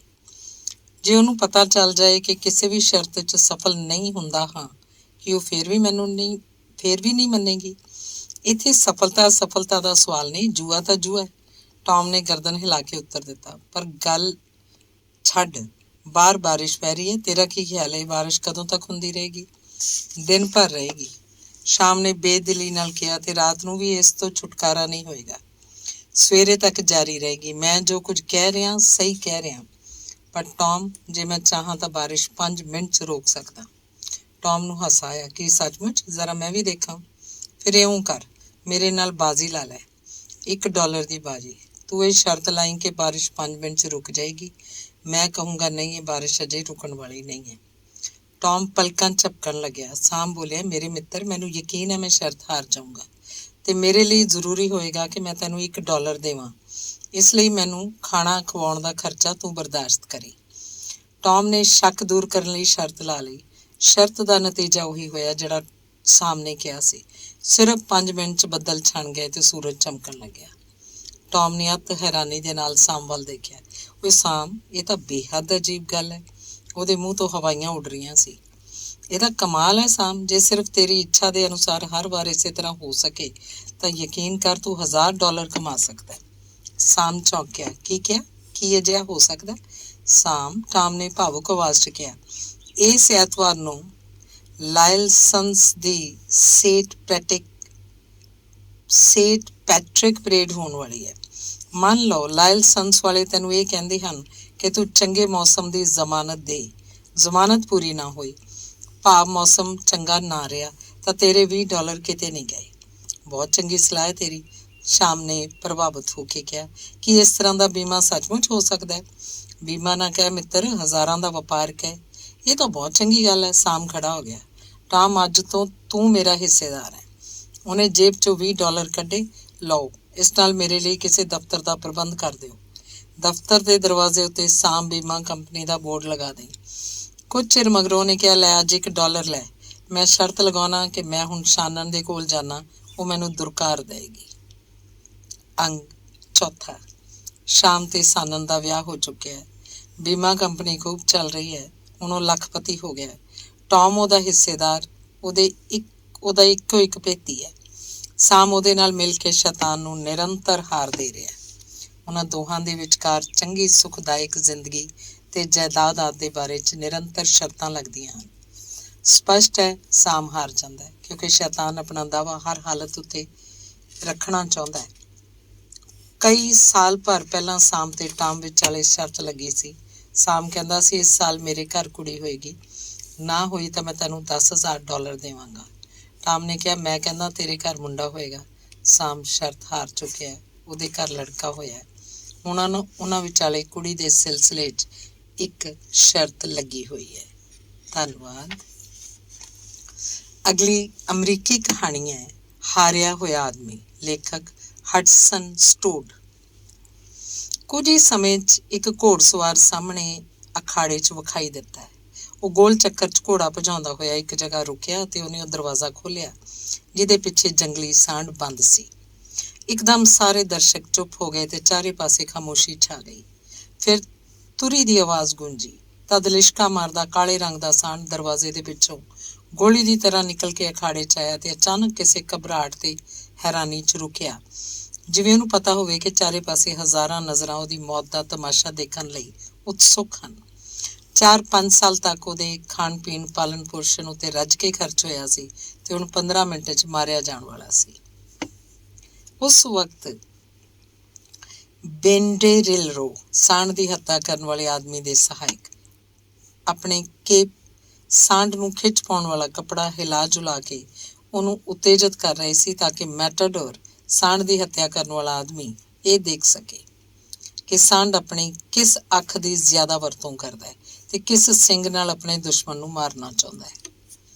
ਬੇਂਡੇਰਿਲਰੋ ਦੇ ਕੇਪ ਹਿਲਾਉਣ ਉੱਤੇ ਸਾਂਢ ਭੱਜ ਕੇ ਉੱਤੇ ਹਮਲਾ ਕਰਦਾ ਤਾਂ ਹੌਲੀ ਦੇ ਕੇ ਘੁੰਮ ਜਾਂਦਾ। ਸਾਂਢ ਦੌੜਦਾ ਹੋਇਆ ਅੱਗੇ ਨਿਕਲ ਜਾਂਦਾ। ਖੇਡ ਦਾ ਇਹ ਭਾਗ ਵੀ ਕਾਫੀ ਦਿਲਚਸਪ ਸੀ। ਮੈਟਾਡੋਰ ਦੇਖਣ 'ਚ ਇੰਨਾ ਪ੍ਰਭਾਵਸ਼ਾਲੀ ਨਹੀਂ ਲੱਗ ਰਿਹਾ ਸੀ। ਆਮ ਔਰਤ ਤੋਂ ਕੁਝ ਛੋਟਾ ਕੱਦ ਸੀ ਉਹਦਾ ਤੇ ਲਗਭਗ 35 ਸਾਲ ਦੀ ਉਮਰ। ਇਹ ਉਮਰ ਇੱਕ ਮੈਟਾਡੋਰ ਦੇ ਦ੍ਰਿਸ਼ਟੀਕੋਣ ਤੋਂ ਖਾਸੀ ਵੱਧ ਸੀ। ਫਿਰ ਇੱਕ ਬੇਂਡੇਰਿਲਰੋ ਅੱਗੇ ਵਧਿਆ। ਉਹਦੇ ਹੱਥ ਵਿੱਚ 2 ਤੀਰ ਸਨ। ਉਹਨੇ ਸਾਂਢ ਦਾ ਧਿਆਨ ਆਪਣੇ ਵੱਲ ਖਿੱਚਿਆ ਤੇ ਜਦ ਸਾਂਢ ਹਮਲਾ ਕਰਨ ਦੇ ਲਈ ਉਸ ਵੱਲ ਭੱਜਿਆ ਤੇ ਉਹ ਵੀ ਭੱਜਦਾ ਹੋਇਆ ਉਸ ਵੱਲ ਵਧਿਆ। ਕੋਲ ਆਉਣ ਤੇ ਉਹਨੇ ਦੋਵੇਂ ਤੀਰ ਸਾਂਢ ਦੇ ਮੋਢੇ 'ਚ ਗੱਡ ਦਿੱਤੇ। ਦਰਦ ਨਾਲ ਸਾਂਢ ਪਾਗਲ ਹੋ ਉੱਠਿਆ ਤੇ ਗਰਜਣ ਲੱਗਿਆ। ਹੁਣ ਦੂਜਾ ਬੇਂਡੇਰਿਲਰੋ ਤੀਰ ਲੈ ਕੇ ਸਾਂਢ ਦੇ ਸਾਹਮਣਾ ਕਰਨ ਆਇਆ। ਸਾਂਢ ਨੇ ਉਸ ਤੇ ਹਮਲਾ ਕੀਤਾ ਤਾਂ ਉਹਦਾ ਸਿੰਗ ਉਹਦੀ ਜੈਕਟ ਨੂੰ ਚੀਰਦਾ ਹੋਇਆ ਨਿਕਲ ਗਿਆ। ਲੋਕਾਂ ਦੀਆਂ ਚੀਕਾਂ ਸੁਣਾਈ ਦਿੱਤੀਆਂ। ਬੇਂਡੇਰਿਲਰੋ ਬਚ ਗਿਆ ਸੀ ਤੇ ਉਹਨੇ ਆਪਣੇ ਤੀਰ ਸਾਂਢ ਦੇ ਮੋਢੇ 'ਚ ਗੱਡ ਦਿੱਤੇ। ਉਹਦੇ ਮਗਰੋਂ ਉਹ ਸਾਂਢ ਵੱਲ ਪਿੱਠ ਕਰਕੇ ਇਸ ਤਰ੍ਹਾਂ ਚੱਲਣ ਲੱਗਾ ਜਿਵੇਂ ਉਹਨੂੰ ਆਪਣੀ ਜਾਨ ਦੀ ਕੋਈ ਪਰਵਾਹ ਨਾ ਹੋਵੇ। ਦਰਸ਼ਕਾਂ ਨੇ ਖੁਸ਼ੀ 'ਚ ਤਾੜੀਆਂ ਵਜਾਈਆਂ। ਹੁਣ ਉਸ ਖੇਡ ਦਾ ਤੀਜਾ ਤੇ ਆਖਰੀ ਹਿੱਸਾ ਸ਼ੁਰੂ ਹੋਣਾ ਸੀ, ਜਦ ਕਿ ਮੈਟਾਡੋਰ ਤੇ ਸਾਂਢ ਦਾ ਸਾਹਮਣਾ ਹੋਣਾ ਸੀ। ਮੈਟਾਡੋਰ ਅੱਗੇ ਵਧਣ ਲੱਗਿਆ ਤਾਂ ਉਹਨੇ ਆਪਣੀ ਸਹਾਇਕ ਨੂੰ ਕੋਈ ਗੱਲ ਕਹੀ। ਉਸ ਵਿੱਚ ਆਤਮ ਵਿਸ਼ਵਾਸ ਦਿਖਾਈ ਨਹੀਂ ਦੇ ਰਿਹਾ ਸੀ ਜਿਹੜਾ ਕਿਸੇ ਜੇਤੂ ਵਿੱਚ ਪਾਇਆ ਜਾਂਦਾ ਹੈ। ਉਹ ਮੁੜਕੇ ਨਾਲ ਭਿੱਜਿਆ ਹੋਇਆ ਸੀ। ਉਹਨੇ ਮੁਲੇਟਾ, ਇੱਕ ਡੰਡੇ ਦੇ ਨਾਲ ਬੱਝਿਆ ਲਾਲ ਕੱਪੜਾ ਅਤੇ ਤਲਵਾਰ ਫੜਾਈ ਗਈ। ਮੈਟਾਡੋਰ ਨੇ ਅੱਗੇ ਵਧ ਕੇ ਮੁਲੇਟਾ ਦੀ ਸਹਾਇਤਾ ਨਾਲ ਸਾਂਢ ਨੂੰ ਆਪਣੇ ਕਾਬੂ 'ਚ ਕਰਨਾ ਚਾਹਿਆ, ਪਰ ਉਹ ਕਾਬੂ ਨਹੀਂ ਆ ਰਿਹਾ ਸੀ। ਦਰਸ਼ਕ ਸ਼ੋਰ ਮਚਾਉਣ ਲੱਗੇ। ਆਖਰ ਮੈਟਾਡੋਰ ਨੇ ਸਾਂਢ ਉੱਤੇ ਤਲਵਾਰ ਦਾ ਵਾਰ ਕੀਤਾ। ਤਲਵਾਰ ਉਹਦੇ ਸਰੀਰ 'ਚ 8 ਇੰਚ ਤੋਂ ਜ਼ਿਆਦਾ ਨਹੀਂ ਖੁੱਭ ਸਕੀ। ਸਾਂਢ ਨੇ ਆਪਣੇ ਸਿਰ ਨੂੰ ਝਟਕਿਆ ਤੇ ਤਲਵਾਰ ਹਵਾ 'ਚ ਉਛਾਲ ਦਿੱਤੀ। ਹੁਣ ਮੈਟਾਡੋਰ ਸਾਂਢ ਦੀ ਦਇਆ ਦਾ ਪਾਤਰ ਬਣਿਆ ਖੜਾ ਸੀ। ਉਸ ਵਕਤ 2 ਬੈਂਡੇਰਿਲਰੋ ਆਪਣੇ ਕੇਪ ਹਿਲਾਉਂਦੇ ਹੋਏ ਉਹਦੀ ਮਦਦ ਲਈ ਆਏ। ਜਦ ਤੀਜੇ ਬੈਂਡੇਰਿਲਰੋ ਨੇ ਵੀ ਨਵੀਂ ਤਲਵਾਰ ਲਿਆ ਕੇ ਉਹਨੂੰ ਦੇ ਦਿੱਤੀ। ਮੈਟਾਡੋਰ ਨੇ ਫਿਰ ਸਾਂਢ ਤੇ ਹਮਲਾ ਕੀਤਾ, ਪਰ ਇਸ ਵਾਰ ਨਿਸ਼ਾਨਾ ਠੀਕ ਨਾ ਬੈਠਿਆ। ਵਾਰ ਜਿੱਥੇ ਹੋਣਾ ਚਾਹੀਦਾ ਉੱਥੇ ਨਾ ਹੋ ਸਕਿਆ। ਉਹਨੇ 5 ਵਾਰ ਹੋਰ ਕੋਸ਼ਿਸ਼ ਕੀਤੀ। ਸਾਂਢ ਦੇ ਸਰੀਰ 'ਚੋਂ ਲਹੂ ਦੇ ਫੁਹਾਰੇ ਫੁੱਟ ਰਹੇ ਸੀ। ਦਰਸ਼ਕ ਗੁੱਸੇ 'ਚ ਸ਼ੋਰ ਮਚਾ ਰਹੇ ਸੀ, ਕਿਉਂਕਿ ਮੈਟਾਡੋਰ ਇੱਕ ਹੀ ਵਾਰ 'ਚ ਸਾਂਢ ਨੂੰ ਮਾਰ ਨਹੀਂ ਸਕਿਆ ਸੀ। ਉਹਦੇ ਚਿਹਰੇ ਤੇ ਡਰ ਤੇ ਅਸਫਲਤਾ ਦੀ ਭਾਅ ਮਾਰ ਰਹੀ ਸੀ। ਉਹਦੇ ਬੁੱਲ੍ਹ ਨੀਲੇ ਪੈ ਗਏ ਸੀ। ਉਹ ਕੰਬ ਰਿਹਾ ਸੀ। ਉਹਦੀ ਇਹ ਜ਼ਿੰਦਗੀ ਦੀ ਸਭ ਤੋਂ ਵੱਡੀ ਤਰਾਸਦੀ ਸੀ। ਉਹ ਦੋਵੇਂ ਹਾਰੇ ਹੋਏ ਜੀਵ, ਮੈਟਾਡੋਰ ਤੇ ਸਾਂਢ, ਹੁਣ ਫਿਰ ਇੱਕ ਦੂਜੇ ਦੇ ਨੇੜੇ ਸਨ। ਆਪਣੀ ਹਾਰ ਦੇ ਅਹਿਸਾਸ ਵਿੱਚੋਂ ਮੈਟਾਡੋਰ ਵਿੱਚ ਨਵਾਂ ਹੌਸਲਾ ਜਾਗਿਆ। ਨਿਸ਼ਚਿਤ ਵਕਤ ਵਿੱਚੋਂ, ਜਿਸ ਵਿੱਚ ਕਿ ਉਹਨੇ ਸਾਂਢ ਦੀ ਹੱਤਿਆ ਕਰਨੀ ਸੀ, ਕੁਝ ਹੀ ਸੈਕਿੰਡ ਬਾਕੀ ਰਹਿ ਗਏ ਸੀ। ਜੇ ਉਹ ਨਿਸ਼ਚਿਤ ਸਮੇਂ 'ਚ ਸਾਂਢ ਨੂੰ ਮਾਰ ਨਹੀਂ ਸਕੇਗਾ ਤਾਂ ਬਾਹਰ ਲਿਜਾ ਕੇ ਸਾਂਢ ਦਾ ਕਤਲ ਕਰ ਦਿੱਤਾ ਜਾਏਗਾ। ਉਸ ਹਾਲ 'ਚ ਮੈਟਾਡੋਰ ਦੀ ਹਾਰ ਹੋਏਗੀ। ਇਸ ਲਈ ਉਹ ਆਪਣੇ ਮੁਲੇਟਾ ਦੀ ਵਰਤੋਂ ਨਾ ਕਰਦਾ ਹੋਇਆ ਸਿੱਧਾ ਸਾਂਢ ਦੇ ਸਿੰਗਾਂ ਵੱਲ ਵਧਿਆ। ਹਫਦੇ ਹੋਏ ਸਾਂਢ ਨੇ ਆਪਣਾ ਸਿਰ ਝੁਕਾ ਦਿੱਤਾ, ਜਿਵੇਂ ਉਹਨੂੰ ਮੌਤ ਕਬੂਲ ਹੋਵੇ। ਮੈਟਾਡੋਰ ਨੇ ਵਾਰ ਕੀਤਾ ਤੇ ਪਿੱਛੇ ਹਟ ਗਿਆ। ਜੇਤੂ ਦੀ ਤਰ੍ਹਾਂ ਨਹੀਂ, ਸਗੋਂ ਇਸ ਤਰ੍ਹਾਂ ਜਿਵੇਂ ਉਹਦਾ ਸਾਂਢ ਨਾਲ ਕੋਈ ਸੰਬੰਧ ਹੀ ਨਾ ਹੋਵੇ। ਸਾਂਢ ਗੋਡਿਆਂ ਦੇ ਭਾਰ ਡਿੱਗ ਪਿਆ। ਉਹਦੇ ਮੂੰਹ 'ਚੋਂ ਲਹੂ ਵਹਿ ਰਿਹਾ ਸੀ ਤੇ ਉਹਦੀਆਂ ਅੱਖਾਂ ਮੌਤ ਨੂੰ ਵੇਖ ਕੇ ਫੈਲ ਗਈਆਂ। ਅਖੀਰ ਉਹ ਢਹਿ ਪਿਆ। ਮੈਟਾਡੋਰ ਨੇ ਮਰੇ ਹੋਏ ਸਾਂਢ ਨੂੰ ਇੱਕ ਨਜ਼ਰ ਦੇਖਿਆ ਤੇ ਹਾਰੇ ਹੋਏ ਆਦਮੀ ਦੀ ਤਰ੍ਹਾਂ ਇੱਕ ਪਾਸੇ ਨੂੰ ਚੱਲ ਪਿਆ। ਧੰਨਵਾਦ। ਅਗਲੀ ਅੰਗਰੇਜ਼ੀ ਕਹਾਣੀ ਹੈ ਤੈਰਾਕੀ ਮੁਕਾਬਲੇ ਦਾ ਅੰਤ। ਲੇਖਕ ਸਾਮਰਸੈਟ ਮਾਮ। ਲੋਕਾਂ ਦੇ ਸੁਭਾਅ ਦਾ ਅਧਿਐਨ ਕਰਨਾ ਮੇਰਾ ਸ਼ੌਕ ਹੈ। ਪਿਛਲੇ 30 ਸਾਲਾਂ ਤੋਂ ਮੈਂ ਆਪਣੇ ਜਾਣਕਾਰ ਲੋਕਾਂ ਦੇ ਨਾਲ ਅਜਨਬੀਆਂ ਦੇ ਸੁਭਾਅ ਦਾ ਵੀ ਅਧਿਐਨ ਕਰਦਾ ਚੱਲਿਆ ਆ ਰਿਹਾ। ਫਿਰ ਵੀ ਵਿਸ਼ਵਾਸ ਨਾਲ ਨਹੀਂ ਕਹਿ ਸਕਦਾ ਕਿ ਮੈਂ ਉਹਨਾਂ ਦੇ ਬਾਰੇ ਬਹੁਤ ਕੁਝ ਜਾਣਦਾ। ਖਾਸ ਕਰ ਅਸੀਂ ਦੂਜੇ ਲੋਕਾਂ ਦੇ ਬਾਰੇ 'ਚ ਜੋ ਧਾਰਨਾਵਾਂ ਬਣਾਉਂਦੇ ਹਾਂ, ਉਹਨਾਂ ਦੇ ਚਿਹਰੇ ਦੇਖ ਕੇ ਹੀ ਬਣਾਉਂਦੇ ਹਾਂ। ਪਰ ਆਪਣੇ ਅਨੁਭਵ ਦੇ ਆਧਾਰ ਉੱਤੇ ਮੈਂ ਕਹਿ ਸਕਦਾ ਕਿ ਅਜਿਹੀਆਂ ਧਾਰਨਾਵਾਂ ਨਿਰਮੂਲ ਸਿੱਧ ਹੁੰਦੀਆਂ ਹਨ। ਇਹ ਸਭ ਖਿਆਲ ਮੇਰੇ ਮਨ 'ਚ ਹੁਣੇ ਅਖਬਾਰਾਂ 'ਚ ਪੜ੍ਹੀ ਇਹਦੀ ਪ੍ਰਤੀਕਿਰਿਆ ਦੀ ਸੂਰਤ ਵਿੱਚ ਆਏ ਕਿ ਬਰਟਨ ਦੀ ਮੌਤ ਹੋ ਗਈ ਹੈ। ਬਰਟਨ ਇੱਕ ਅੰਗਰੇਜ਼ ਵਪਾਰੀ ਸੀ ਜਿਹੜਾ ਕਈ ਸਾਲ ਆਪਣੇ ਵਪਾਰ ਦੇ ਸਿਲਸਿਲੇ 'ਚ ਜਾਪਾਨ 'ਚ ਰਿਹਾ ਸੀ। ਮੇਰੀ ਉਸ ਨਾਲ ਬਹੁਤੀ ਵਾਕਫੀਅਤ ਨਹੀਂ ਸੀ, ਪਰ ਇੱਕ ਵਾਰ ਉਹਨੇ ਇੱਕ ਅਜੀਬ ਜਿਹੀ ਕਹਾਣੀ ਸੁਣਾ ਕੇ ਮੈਨੂੰ ਹੈਰਾਨ ਹੀ ਕਰ ਦਿੱਤਾ। ਜੇ ਉਹਨੇ ਇਹ ਕਹਾਣੀ ਮੈਨੂੰ ਖੁਦ ਨਾ ਸੁਣਾਈ ਹੁੰਦੀ ਤਾਂ ਮੈਨੂੰ ਉਸ ਉੱਤੇ ਕਦੇ ਵਿਸ਼ਵਾਸ ਨਾ ਹੁੰਦਾ। ਮੇਰੀ ਹੈਰਾਨੀ ਦਾ ਇੱਕ ਕਾਰਨ ਇਹ ਵੀ ਸੀ ਕਿ ਦੇਖਣ ਤੇ ਵਰਤਾਓ ਤੋਂ ਇੱਕ ਅਜੀਬ ਪ੍ਰਕਾਰ ਦਾ ਆਦਮੀ ਲੱਗਦਾ ਸੀ। ਉਹ ਮਧਰਾ ਵੀ ਸੀ, ਕਾਫੀ ਨਾਜ਼ੁਕ ਤੇ ਕਮਜ਼ੋਰ ਵੀ। ਉਹਦੇ ਵਾਲ ਸਫੈਦ ਸੀ, ਅੱਖਾਂ ਨੀਲੀਆਂ ਸਨ ਤੇ ਲਾਲ ਮੂੰਹ ਝੁਰੜੀਆਂ ਨਾਲ ਭਰਿਆ ਹੋਇਆ ਸੀ। ਜਦ ਮੈਂ ਉਹਨੂੰ ਪਹਿਲੀ ਵਾਰ ਮਿਲਿਆ ਸੀ ਤਦ ਉਹਦੀ ਉਮਰ 60 ਦੇ ਨੇੜੇ ਤੇੜੇ ਸੀ। ਆਪਣੀ ਹੈਸੀਅਤ ਤੇ ਉਮਰ ਦੇ ਅਨੁਸਾਰ ਉਹਦੇ ਕੱਪੜੇ ਸਾਫ਼ ਸੁਥਰੇ ਹੁੰਦੇ ਸੀ। ਮੇਰੀ ਉਸ ਨਾਲ ਸਭ ਤੋਂ ਪਹਿਲੀ ਮੁਲਾਕਾਤ ਯਾਕੋਹਾਮਾ 'ਚ, ਜਿੱਥੇ ਉਹ ਵਪਾਰ ਦੇ ਸਿਲਸਿਲੇ 'ਚ ਕੋਬੇ ਤੋਂ ਆਇਆ ਸੀ, ਹੋਈ ਸੀ। ਉੱਥੇ ਮੈਂ ਇੱਕ ਜਹਾਜ਼ ਦੇ ਇੰਤਜ਼ਾਰ 'ਚ ਇੱਕ ਹੋਟਲ 'ਚ ਠਹਿਰਿਆ ਹੋਇਆ ਸੀ। ਉਹ ਬ੍ਰਿਜ ਖੇਡਣ 'ਚ ਕਾਫੀ ਹੁਸ਼ਿਆਰ ਤੇ ਉੱਚੇ ਦਾਅ ਲਾ ਕੇ ਖੇਡਦਾ ਸੀ। ਇਹ ਮੈਨੂੰ ਉਹਦੇ ਨਾਲ 2 ਵਾਰ ਬ੍ਰਿਜ ਖੇਡ ਕੇ ਹੀ ਪਤਾ ਲੱਗਾ। ਸ਼ਰਾਬ ਦੇ ਨਸ਼ੇ ਦਾ ਵੀ ਉਹਦੀ ਖੇਡ ਉੱਤੇ ਕੋਈ ਅਸਰ ਨਹੀਂ ਪੈਂਦਾ ਸੀ। ਜਿਸ ਕਲੱਬ 'ਚ ਉਹ ਖੇਡਦਾ ਸੀ, ਉਹਦੇ ਸਾਰੇ ਮੈਂਬਰ ਉਹਦੇ ਪ੍ਰਸ਼ੰਸਕ ਸਨ। ਅਸੀਂ ਦੋਵੇਂ ਇੱਕ ਹੀ ਹੋਟਲ 'ਚ ਠਹਿਰੇ ਸੀ। ਇੱਕ ਦਿਨ ਉਹਨੇ ਮੈਨੂੰ ਖਾਣੇ 'ਤੇ ਸੱਦਿਆ। ਉਹਦੇ ਨਾਲ ਹੀ ਉਹਦੀ ਭਾਰੀ ਦੇਹ ਵਾਲੀ ਹਸਮੁਖ ਪਤਨੀ ਤੇ 2 ਪੁੱਤਰੀਆਂ ਵੀ ਸਨ। ਪਰਿਵਾਰ ਦੇ ਸਾਰੇ ਮੈਂਬਰ ਇੱਕ ਦੂਜੇ ਨੂੰ ਬਹੁਤ ਚਾਹੁੰਦੇ ਸੀ। ਬਰਟਨ ਮੈਨੂੰ ਬਹੁਤ ਜ਼ਿਆਦਾ ਪਿਆਰਾ, ਸੁਸ਼ੀਲ ਤੇ ਦਿਆਲੂ ਲੱਗਿਆ। ਉਹਦੀਆਂ ਨੀਲੀਆਂ ਅੱਖਾਂ ਸਾਊ ਤੇ ਸ਼ਾਂਤ ਸਨ। ਆਵਾਜ਼ ਇੰਨੀ ਕੋਮਲ ਕਿ ਸੋਚਿਆ ਵੀ ਨਹੀਂ ਸੀ ਜਾ ਸਕਦਾ ਕਿ ਉਹਨੂੰ ਕਦੀ ਗੁੱਸਾ ਆਉਂਦਾ ਹੋਏਗਾ। ਬੜੀ ਕਿਰਪਾਲੂ ਤੇ ਦਇਆਵਾਨ ਲੱਗਦੀ ਸੀ ਉਹਦੀ ਮੁਸਕਰਾਹਟ। ਇੱਕ ਮੋਹ ਲੈਣ ਵਾਲੀ ਸ਼ਕਤੀ ਸੀ ਉਹਦੀ ਮੁਸਕਰਾਹਟ ਵਿੱਚ, ਜਿਹੜੀ ਦੇਖਣ ਵਾਲੇ ਨੂੰ ਸਿੱਧੀ ਜਤਾ ਦਿੰਦੀ ਸੀ ਕਿ ਉਹ ਉਹਨੂੰ ਸੱਚਾ ਪ੍ਰੇਮ ਕਰਦਾ ਹੈ। ਆਦਮੀ ਸ਼ੌਕੀਨ ਵੀ ਸੀ। ਉਹਦੇ ਪਿਆਰੇ ਸ਼ੌਕ ਸਨ। ਬ੍ਰਿਜ ਖੇਡਣਾ, ਦਾਰੂ ਪੀਣਾ, ਮਖੌਲ ਕਰਨਾ ਵੀ ਉਹਨੂੰ ਖੂਬ ਆਉਂਦਾ ਸੀ। ਕਾਫੀ ਅਮੀਰ ਹੋਣ ਦੇ ਬਾਵਜੂਦ ਉਹ ਮੈਨੂੰ ਕਾਫੀ ਦੁਖੀ ਤੇ ਭੋਲਾ ਭਾਲਾ ਲੱਗਿਆ। ਇੱਕ ਸ਼ਾਮ ਮੈਂ ਆਪਣੇ ਹੋਟਲ ਦੇ ਆਰਾਮਗਾਹ 'ਚ ਬੈਠਾ ਬੰਦਰਗਾਹ 'ਚ ਆਉਂਦੇ ਜਾਂਦੇ ਜਹਾਜ਼ਾਂ ਨੂੰ ਵੇਖ ਰਿਹਾ ਸੀ। ਸ਼ੰਘਾਈ ਹੋ ਕੇ ਵੈਨਕੂਵਰ, ਸੈਨ ਫਰਾਂਸਿਸਕੋ ਜਾਂ ਯੂਰਪ ਆਉਣ ਵਾਲੇ ਜਹਾਜ਼ ਦਿਖਾਈ ਦੇ ਰਹੇ ਸੀ। ਇਸ ਰੁਝੇਵੇਂ ਵਿੱਚ ਅਤੇ ਥੋੜ੍ਹੇ ਭਰਪੂਰ ਦ੍ਰਿਸ਼ ਨੂੰ ਦੇਖ ਕੇ ਮੇਰੀ ਆਤਮਾ ਨੂੰ ਪਤਾ ਨਹੀਂ ਕਿਉਂ ਇੱਕ ਸ਼ਾਂਤੀ ਤੇ ਤ੍ਰਿਪਤੀ ਅਨੁਭਵ ਹੋ ਰਹੀ ਸੀ। ਮੈਂ ਚਮੜੇ ਨਾਲ ਮੜੀ ਇੱਕ ਆਰਾਮ ਕੁਰਸੀ ਉੱਤੇ ਬੈਠਾ ਸੀ, ਜਿਹੜੀ ਭੁਚਾਲ ਆਉਣ ਤੋਂ ਪਹਿਲਾਂ ਜਾਪਾਨ ਦੇ ਹੋਟਲਾਂ 'ਚ ਬਹੁਤ ਦਿਖਾਈ ਦਿੰਦੀ ਹੈ। ਤਦ ਬਰਟਨ ਉੱਥੇ ਆਇਆ ਤੇ ਮੈਨੂੰ ਦੇਖ ਕੇ ਮੇਰੇ ਕੋਲ ਪਈ ਇੱਕ ਕੁਰਸੀ ਉੱਤੇ ਬੈਠ ਗਿਆ। ਅਸੀਂ ਦੋਵੇਂ ਉੱਧਰ ਦੀਆਂ ਗੱਲਾਂ ਕਰਨ ਲੱਗੇ, ਜਿਨ੍ਹਾਂ ਨੂੰ ਅੰਗਰੇਜ਼ੀ ਵਿੱਚ ਸਮਾਲ ਟਾਕ ਕਿਹਾ ਜਾਂਦਾ ਹੈ। ਗੱਲਾਂ ਦੇ ਵਿਚਕਾਰ ਇੱਕ ਆਦਮੀ ਨੂੰ ਦੇਖ ਕੇ ਉਹਨੇ ਸਤਿਕਾਰ ਦੇ ਤੌਰ ਤੇ ਆਪਣਾ ਹੱਥ ਮਿਲਾਇਆ। ਜਦ ਉਹ ਚਲਾ ਗਿਆ ਤਾਂ ਬਰਟਨ ਨੇ ਪੁੱਛਿਆ, ਤੁਸੀਂ ਇਸ ਆਦਮੀ ਟਰਨਰ ਨੂੰ ਜਾਣਦੇ ਹੋਗੇ? ਸ਼ਾਇਦ ਕਲੱਬ 'ਚ ਅਕਸਰ ਆਉਂਦਾ ਜਾਂਦਾ ਹੈ। ਹਾਂ, ਇੱਕ ਵਾਰ ਕਲੱਬ 'ਚ ਇਸ ਨਾਲ ਮੁਲਾਕਾਤ ਹੋਈ ਸੀ। ਤਦ ਪਤਾ ਚੱਲਿਆ ਸੀ ਕਿ ਇਹਦੇ ਕੋਲ ਕੋਈ ਕੰਮ ਧੰਦਾ ਨਹੀਂ ਹੈ ਤੇ ਗੁਜ਼ਾਰੇ ਲਈ ਘਰ ਤੋਂ ਪੈਸੇ ਮੰਗਵਾਉਂਦਾ ਰਹਿੰਦਾ ਹੈ। ਹਾਂ, ਤੁਹਾਨੂੰ ਠੀਕ ਪਤਾ ਚੱਲਿਆ ਸੀ। ਇੰਗਲੈਂਡ ਦੇ ਅਜਿਹੇ ਬਹੁਤ ਸਾਰੇ ਲੋਕ ਤੁਹਾਨੂੰ ਇੱਥੇ ਮਿਲ ਜਾਣਗੇ। ਸੁਣਿਆ ਬ੍ਰਿਜ ਚੰਗਾ ਖੇਡਦਾ ਹੈ? ਹਾਂ, ਅਜਿਹੇ ਲੋਕ ਬ੍ਰਿਜ ਚੰਗਾ ਖੇਡਦੇ ਆ। ਅੱਛਾ, ਮੈਨੂੰ ਇਹ ਪਤਾ ਨਹੀਂ ਸੀ। ਅਜਿਹੇ ਇੱਕ ਹੋਰ ਸਾਹਿਬ ਸਨ ਇੱਥੇ। ਪਿਛਲੇ ਸਾਲ ਉਹਨਾਂ ਦਾ ਨਾਂ ਵੀ ਇਹੀ ਸੀ ਜੋ ਮੇਰਾ, ਯਾਨੀ ਬਰਟਨ। ਸ਼ਾਇਦ ਲੰਡਨ 'ਚ ਤੁਸੀਂ ਉਹਨੂੰ ਮਿਲੇ ਹੋਗੇ। ਬਰਟਨ? ਨਹੀਂ, ਧਿਆਨ ਨਹੀਂ ਆ ਰਿਹਾ ਕਿ ਇਸ ਨਾਮ ਦੇ ਕਿਸੇ ਖਿਡਾਰੀ ਨਾਲ ਮੈਂ ਕਦੇ ਪਹਿਲਾਂ ਮਿਲਿਆ। ਖੈਰ, ਆਦਮੀ ਉਹ ਕਿਹੋ ਜਿਹਾ ਵੀ ਰਿਹਾ ਹੋਵੇ, ਪਰ ਇਸ 'ਚ ਕੋਈ ਸ਼ੱਕ ਨਹੀਂ ਕਿ ਬ੍ਰਿਜ ਦਾ ਉਹ ਤੋਂ ਚੰਗਾ ਖਿਡਾਰੀ ਅੱਜ ਤੱਕ ਮੈਂ ਨਹੀਂ ਦੇਖਿਆ। ਵਾਹ, ਕੀ ਖਿਡਾਰੀ ਸੀ! ਪਤਾ ਨਹੀਂ ਕਿਵੇਂ ਦੂਜੇ ਖਿਡਾਰੀਆਂ ਦੇ ਪੱਤੇ ਤਾੜ ਲੈਂਦਾ ਸੀ। ਉਹਦੀ ਹਰ ਖੇਡ ਹੈਰਾਨੀ 'ਚ ਪਾ ਦੇਣ ਵਾਲੀ ਹੁੰਦੀ ਸੀ।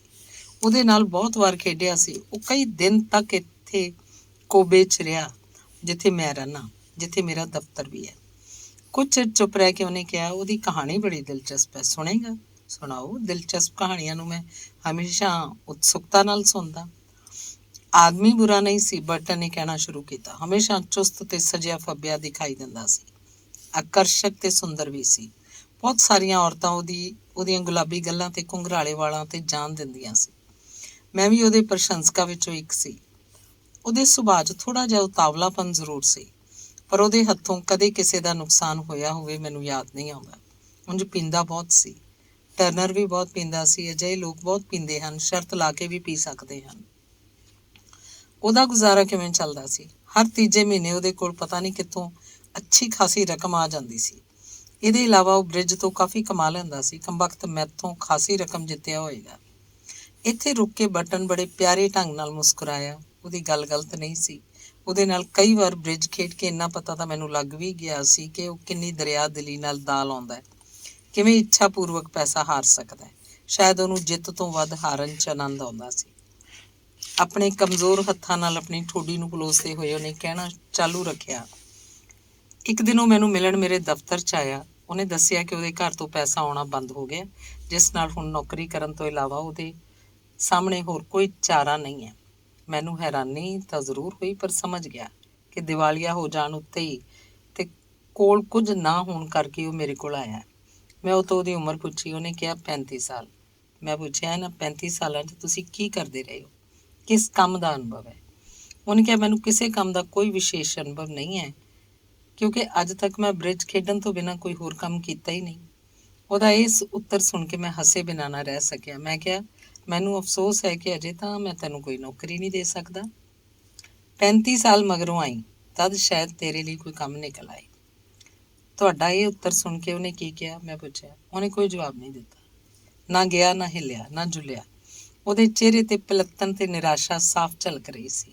ਉਹਨੇ ਸੰਕੋਚ ਨਾਲ ਕਿਹਾ, ਪਿਛਲੇ ਕੁਝ ਦਿਨਾਂ ਤੋਂ ਮੈਂ ਬ੍ਰਿਜ 'ਚ ਲਗਾਤਾਰ ਹਾਰਦਾ ਚੱਲਿਆ ਆ ਰਿਹਾ ਸੀ, ਜਿਸ ਕਰਕੇ ਹੁਣ ਬਿਲਕੁਲ ਕੰਗਾਲ ਹੋ ਗਿਆ। ਜਿਹੜਾ ਥੋੜ੍ਹਾ ਬਹੁਤ ਸਮਾਨ ਮੇਰੇ ਕੋਲ ਸੀ, ਉਦੋਂ ਉਹ ਮੈਂ ਕਦੋਂ ਦਾ ਗਹਿਣੇ ਰੱਖ ਚੁੱਕਿਆ ਸੀ। ਹੁਣ ਤੁਸੀਂ ਮੈਨੂੰ ਨੌਕਰੀ ਦੇ ਕੇ ਬਚਾ ਸਕਦੇ ਹੋ। ਪਲ ਭਰ ਚੁੱਪ ਰਹਿਣ ਮਗਰੋਂ ਬਟਨ ਨੇ ਫੇਰ ਕਹਿਣਾ ਸ਼ੁਰੂ ਕੀਤਾ। ਮੈਂ ਹੁਣ ਉਹਨੂੰ ਗੌਰ ਨਾਲ ਦੇਖਿਆ। ਉਹ ਬਿਲਕੁਲ ਕਮਜ਼ੋਰ ਤੇ ਖੋਖਲਾ ਦਿਖਾਈ ਦੇ ਰਿਹਾ ਸੀ। 35 ਦੀ ਤਾਂ 50 ਦਾ ਲੱਗ ਰਿਹਾ ਸੀ। ਜਿਹੜੀਆਂ ਕੁੜੀਆਂ ਉੱਤੇ ਦੀਵਾਨੀਆਂ ਹੋਈਆਂ ਫਿਰਦੀਆਂ ਸੀ, ਉਹਨੂੰ ਉਸ ਵਕਤ ਦੇਖਦੀਆਂ ਤਾਂ ਪਤਾ ਨਹੀਂ ਕੀ ਸੋਚਦੀਆਂ। ਮੈਂ ਉਹਨੂੰ ਪੁੱਛਿਆ, ਤਾਂ ਤੁਸੀਂ ਬ੍ਰਿਜ ਖੇਡਣ ਤੋਂ ਬਿਨਾਂ ਕੁਝ ਕਰ ਸਕਦੇ ਹੀ ਨਹੀਂ? ਤੈਰ ਸਕਦੇ ਹੋ? ਮੈਨੂੰ ਆਪਣੇ ਕੰਨਾਂ ਤੇ ਯਕੀਨ ਨਹੀਂ ਆ ਰਿਹਾ ਸੀ। ਭਲਾ ਇਹ ਵੀ ਕੋਈ ਜਵਾਬ ਸੀ ਮੇਰੇ ਸਵਾਲ ਦਾ? ਮੈਂ ਦੰਗ ਰਹਿ ਗਿਆ। ਹਾਂ, ਵਿਸ਼ਵ ਵਿਦਿਆਲਿਆਂ ਦੇ ਤੈਰਾਕੀ ਮੁਕਾਬਲਿਆਂ 'ਚ ਭਾਗ ਲੈਂਦਾ ਰਿਹਾ, ਕਈ ਤਮਗੇ ਮਿਲੇ ਸੀ ਮੈਨੂੰ। ਹੁਣ ਮੈਨੂੰ ਖਿਆਲ ਆਇਆ ਕਿ ਉਹ ਕੀ ਕਹਿਣਾ ਚਾਹੁੰਦਾ ਸੀ, ਪਰ ਮੈਂ ਅਜਿਹੇ ਲੋਕਾਂ ਨੂੰ ਜਾਣਦਾ ਸੀ ਜਿਹੜੇ ਕਦੇ ਆਪਣੇ ਵਿਸ਼ਵ ਵਿਦਿਆਲਿਆਂ ਦੇ ਹੀਰੋ ਸੀ, ਪਰ ਬਾਅਦ 'ਚ ਜ਼ਿੰਦਗੀ ਦੀ ਕਸ਼ਮਕਸ਼ 'ਚ ਪਤਾ ਨਹੀਂ ਕਿੱਥੇ ਗੁੰਮ ਹੋ ਗਏ। ਮੈਂ ਉਹਦੀ ਗੱਲ ਤੋਂ ਭੋਰਾ ਵੀ ਪ੍ਰਭਾਵਿਤ ਨਾ ਹੋਇਆ। ਮੈਨੂੰ ਕਿਹਾ, ਜਵਾਨੀ 'ਚ ਮੈਂ ਚੰਗਾ ਤੈਰਾਕ ਸਾਂ, ਪਰ ਤਦ ਮੇਰੇ ਮਨ 'ਚ ਇੱਕ ਵਿਚਾਰ ਆਇਆ। ਆਪਣੀ ਕਹਾਣੀ ਦੇ ਵਿੱਚ ਰੁਕ ਕੇ ਬਰਟਨ ਨੇ ਮੇਰੇ ਮੂੰਹ ਵੱਲ ਵੇਖ ਕੇ ਪੁੱਛਿਆ, ਕਿ ਤੁਸੀਂ ਕਦੇ ਕੋਬੇ ਗਏ ਹੋ? ਇੱਕ ਵਾਰ, ਸਿਰਫ ਇੱਕ ਰਾਤ ਗੁਜ਼ਾਰੀ ਸੀ। ਮੈਂ ਕਿਹਾ, ਫਿਰ ਤਾਂ ਤੈਨੂੰ ਸਿਆਓ ਕਲੱਬ ਦੇ ਬਾਰੇ ਪਤਾ ਨਹੀਂ ਹੋਏਗਾ।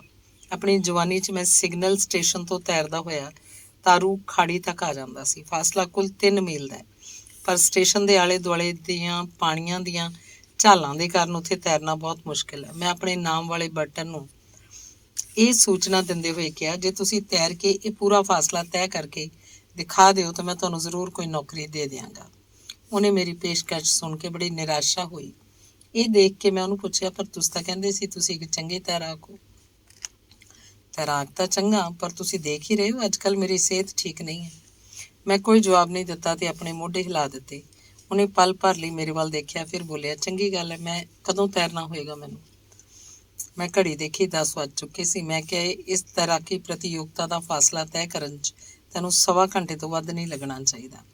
ਮੈਂ 12:30 ਵਜੇ ਕਾਰ ਲੈ ਕੇ ਖਾੜੀ ਦੇ ਕਿਨਾਰੇ ਆ ਕੇ ਤੈਨੂੰ ਮਿਲਾਂਗਾ। ਮੇਰੇ ਆਉਂਦੇ ਹੀ ਇਹ ਮੁਕਾਬਲਾ ਸ਼ੁਰੂ ਮੰਨਿਆ ਜਾਏਗਾ। ਠੀਕ ਹੈ, ਉਹਨੇ ਕਿਹਾ। ਅਸੀਂ ਹੱਥ ਮਿਲਾਏ।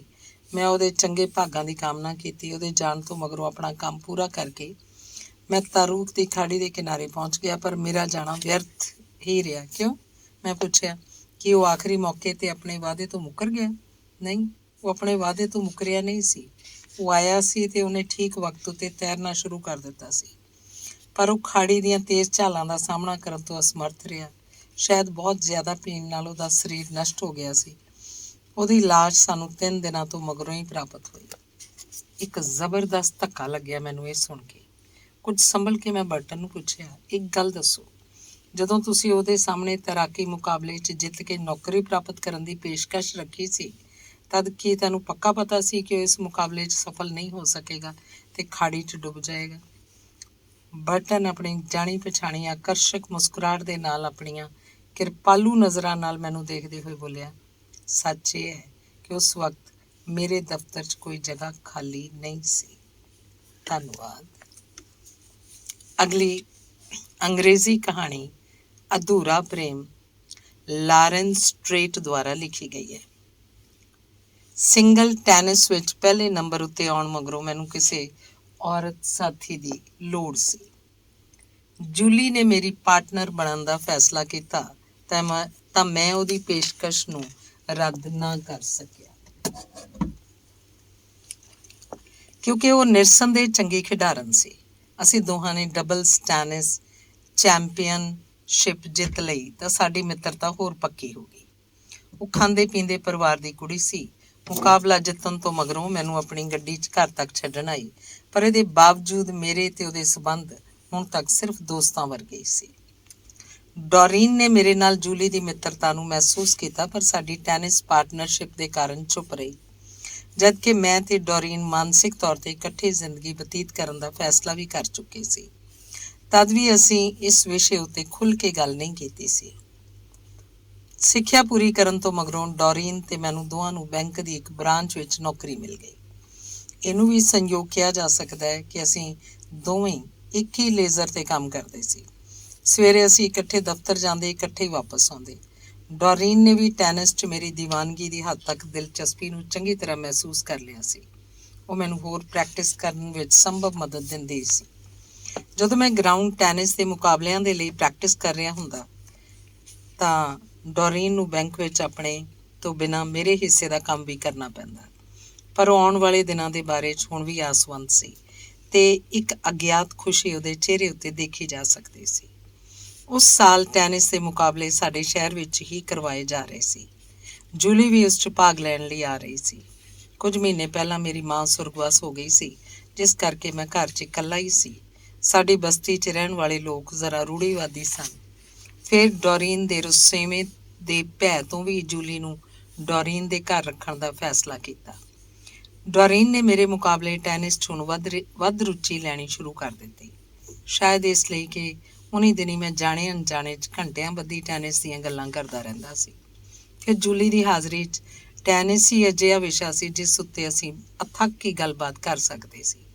ਡੋਰੀਨ ਨੇ ਮੈਨੂੰ ਜੂਲੀ ਤੋਂ ਦੂਰ ਰੱਖਣ ਦੇ ਖਿਆਲ ਨਾਲ ਉਹਨੂੰ ਆਪਣੇ ਘਰ ਰੱਖ ਤਾਂ ਲਿਆ ਸੀ, ਪਰ ਉਹਦਾ ਵਰਤਾਓ ਜੂਲੀ ਨਾਲ ਠੀਕ ਨਹੀਂ ਸੀ। ਸ਼ਾਮ ਹੁੰਦੇ ਜੂਲੀ ਮੈਨੂੰ ਪ੍ਰੈਕਟਿਸ ਦੇ ਲਈ ਲੈ ਜਾਂਦੀ ਤੇ ਡੋਰੀਨ ਨੂੰ ਵੀ ਨਾਲ ਜਾਣਾ ਪੈਂਦਾ। ਉਹ ਮੇਰੀ ਤੇ ਜੂਲੀ ਦੀ ਕਰੜੀ ਨਿਗਰਾਨੀ ਰੱਖ ਰਹੀ ਸੀ। ਉਨੀ ਦਿਨੀ ਮੇਰੇ ਦਿਮਾਗ ਉੱਤੇ ਦੋ ਹੀ ਗੱਲਾਂ ਛਾਈਆਂ ਸੀ, ਟੈਨਿਸ ਤੇ ਜੂਲੀ। ਮੈਨੂੰ ਉਹ ਸ਼ਾਮ ਅੱਜ ਤੱਕ ਯਾਦ ਹੈ ਜਦ ਮੈਂ ਜੂਲੀ ਡਬਲ ਪ੍ਰਤੀਯੋਗਤਾ ਵਿੱਚ ਖੇਡ ਰਹੀ ਸੀ। ਸ਼ਾਮ ਦੇ ਪਰਛਾਵੇਂ ਹੋਰ ਲੰਮੇ ਹੋ ਗਏ ਸੀ। ਰੈਫਰੀ ਨੇ ਹੋਰ ਖੇਡ ਅਗਲੇ ਦਿਨ ਉੱਤੇ ਪਾ ਦੇਣ ਦਾ ਫੈਸਲਾ ਕਰ ਲਿਆ। ਸਾਡੀ ਵਿਰੋਧੀ ਟੀਮ ਦੀ ਸਥਿਤੀ ਖਾਸੀ ਤਕੜੀ ਸੀ ਤੇ ਖੇਡ ਅੱਗੇ ਨਾ ਪਾਉਣ ਨਾਲ ਉਹਨਾਂ ਨੂੰ ਲਾਭ ਹੁੰਦਾ, ਪਰ ਘੱਟ ਰੌਸ਼ਨੀ ਦੇ ਕਾਰਨ ਖੇਡ ਮੁਲਤਵੀ ਕੀਤੇ ਬਿਨਾਂ ਕੋਈ ਚਾਰਾ ਨਹੀਂ ਸੀ। ਅਸੀਂ ਵਿਰੋਧੀ ਟੀਮ ਦੀ ਤੁਲਨਾ 'ਚ ਖਾਸੇ ਪਿੱਛੇ ਸੀ, ਪਰ ਸਾਨੂੰ ਆਪਣੇ ਸ਼ਾਨਦਾਰ ਖੇਡ ਉੱਤੇ ਦਰਸ਼ਕਾਂ ਤੋਂ ਭਰਪੂਰ ਪ੍ਰਸ਼ੰਸਾ ਮਿਲੀ ਸੀ। ਖੇਡ ਮੁਲਤਵੀ ਹੋਈ ਤਾਂ ਜੂਲੀ ਨੇ ਆਪਣੇ ਮਰਮਰੀ ਮੋਢੇ ਹਿਲਾਉਂਦੇ ਹੋਏ ਮੈਨੂੰ ਕਿਹਾ, ਮਾਈਕਲ, ਜ਼ਿੰਦਗੀ 'ਚ ਇੱਕ ਵਾਰ ਚੋਟੀ ਦੀ ਖੇਡ ਦਾ ਪ੍ਰਦਰਸ਼ਨ ਕਰੋ ਤੇ ਮਰ ਜਾਓ, ਇਹ ਜ਼ਿੰਦਗੀ ਹੈ। ਸਾਰਿਆਂ ਨੇ ਉਹਦੇ ਖੂਬਸੂਰਤ ਵਾਕ ਲਈ ਦਾਦ ਦਿੱਤੀ। ਮੈਨੂੰ ਇਉਂ ਮਹਿਸੂਸ ਹੋਇਆ ਜਿਵੇਂ ਉਹ ਮੇਰੇ ਉੱਤੇ ਵਿਅੰਗ ਕਰ ਰਹੀ ਹੋਵੇ। ਉਸ ਦਿਨ ਖੇਡ 'ਚ ਮੇਰਾ ਪ੍ਰਦਰਸ਼ਨ ਸੱਚਮੁੱਚ ਚੰਗਾ ਨਹੀਂ ਰਿਹਾ ਸੀ। ਉਹਦਾ ਕਾਰਨ ਇਹ ਨਹੀਂ ਸੀ ਕਿ ਮੈਂ ਚੰਗਾ ਖਿਡਾਰੀ ਨਹੀਂ ਸੀ, ਬਲਕਿ ਸਥਿਤੀ ਇਹ ਸੀ ਕਿ ਮੇਰੇ ਲਈ ਜੂਲੀ ਦੇ ਸਰੀਰ ਉੱਤੋਂ ਨਜ਼ਰਾਂ ਹਟਾਉਣੀਆਂ ਸੰਭਵ ਨਹੀਂ ਸੀ। ਕਿੰਨੇ ਹੀ ਸਟ੍ਰੋਕ ਮੈਂ ਮਿਸ ਕਰ ਦਿੱਤੇ, ਕਿੰਨੀਆਂ ਹੀ ਸਰਵਿਸਾਂ ਗਲਤ ਕੀਤੀਆਂ, ਸ਼ਾਇਦ ਸਿਰਫ ਇਸ ਖਿਆਲ ਨਾਲ ਕਿ ਮੇਰੀ ਗਲਤੀ ਉੱਤੇ ਉਹ ਇੱਕ ਪਲ ਲਈ ਮੈਨੂੰ ਘੂਰੇ ਤੇ ਬੁੱਲ੍ਹਾਂ ਦੇ ਕੋਨੇ ਦੱਬ ਕੇ ਥੋੜ੍ਹਾ ਜਿਹਾ ਮੁਸਕਰਾਏ। ਪਰ ਜੂਲੀ ਨੇ ਮੈਨੂੰ ਇੱਕ ਵਾਰ ਵੀ ਨਿਰਾਸ਼ ਨਹੀਂ ਕੀਤਾ। ਮੈਨੂੰ ਉਹਦੀਆਂ ਦੋਹੇਂ ਗੱਲਾਂ ਚੰਗੀਆਂ ਲੱਗੀਆਂ ਸੀ। ਮੈਂ ਹਾਰ ਜਿੱਤ ਦੇ ਖਿਆਲ ਤੋਂ ਬੇਪਰਵਾਹ ਹੋ ਕੇ ਆਪਣੀਆਂ ਅੱਖਾਂ ਦੀ ਪਿਆਸ ਬੁਝਾਉਣ 'ਚ ਮਗਨ ਸੀ।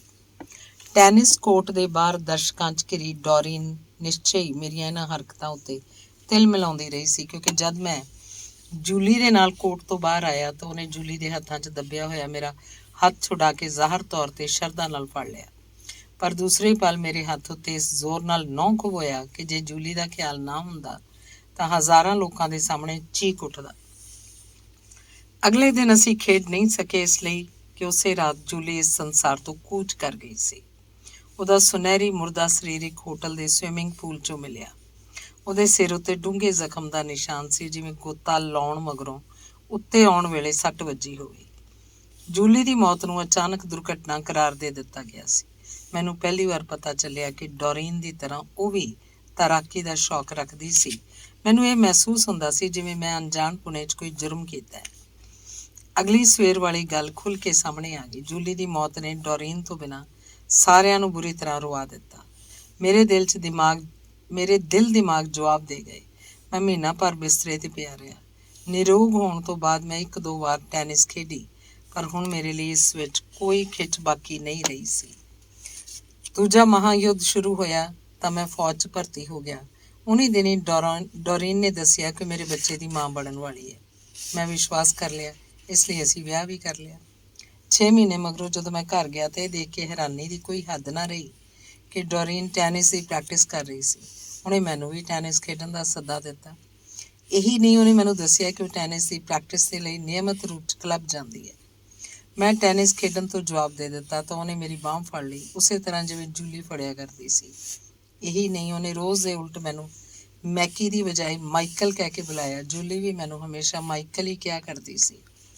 ਮੇਰੇ ਦਿਲ 'ਚ ਜੂਲੀ ਦੀ ਯਾਦ ਦਾ ਜ਼ਖਮ ਤਾਜ਼ਾ ਹੋ ਗਿਆ ਤੇ ਮੈਂ ਇਹ ਸੋਚਦਾ ਹੋਇਆ ਉੱਪਰ ਚਲਾ ਗਿਆ ਕਿ ਜੂਲੀ ਸੱਚਮੁੱਚ ਹੀ ਵਾਸਤਵਿਕਤਾ ਸੀ ਜਾਂ ਸਿਰਫ ਮੇਰਾ ਖਿਆਲ। ਬੇਦਿਲੀ ਜਿਹੀ ਨਾਲ ਮੈਂ ਉਹਦੇ ਨਾਲ ਹੋ ਗਿਆ।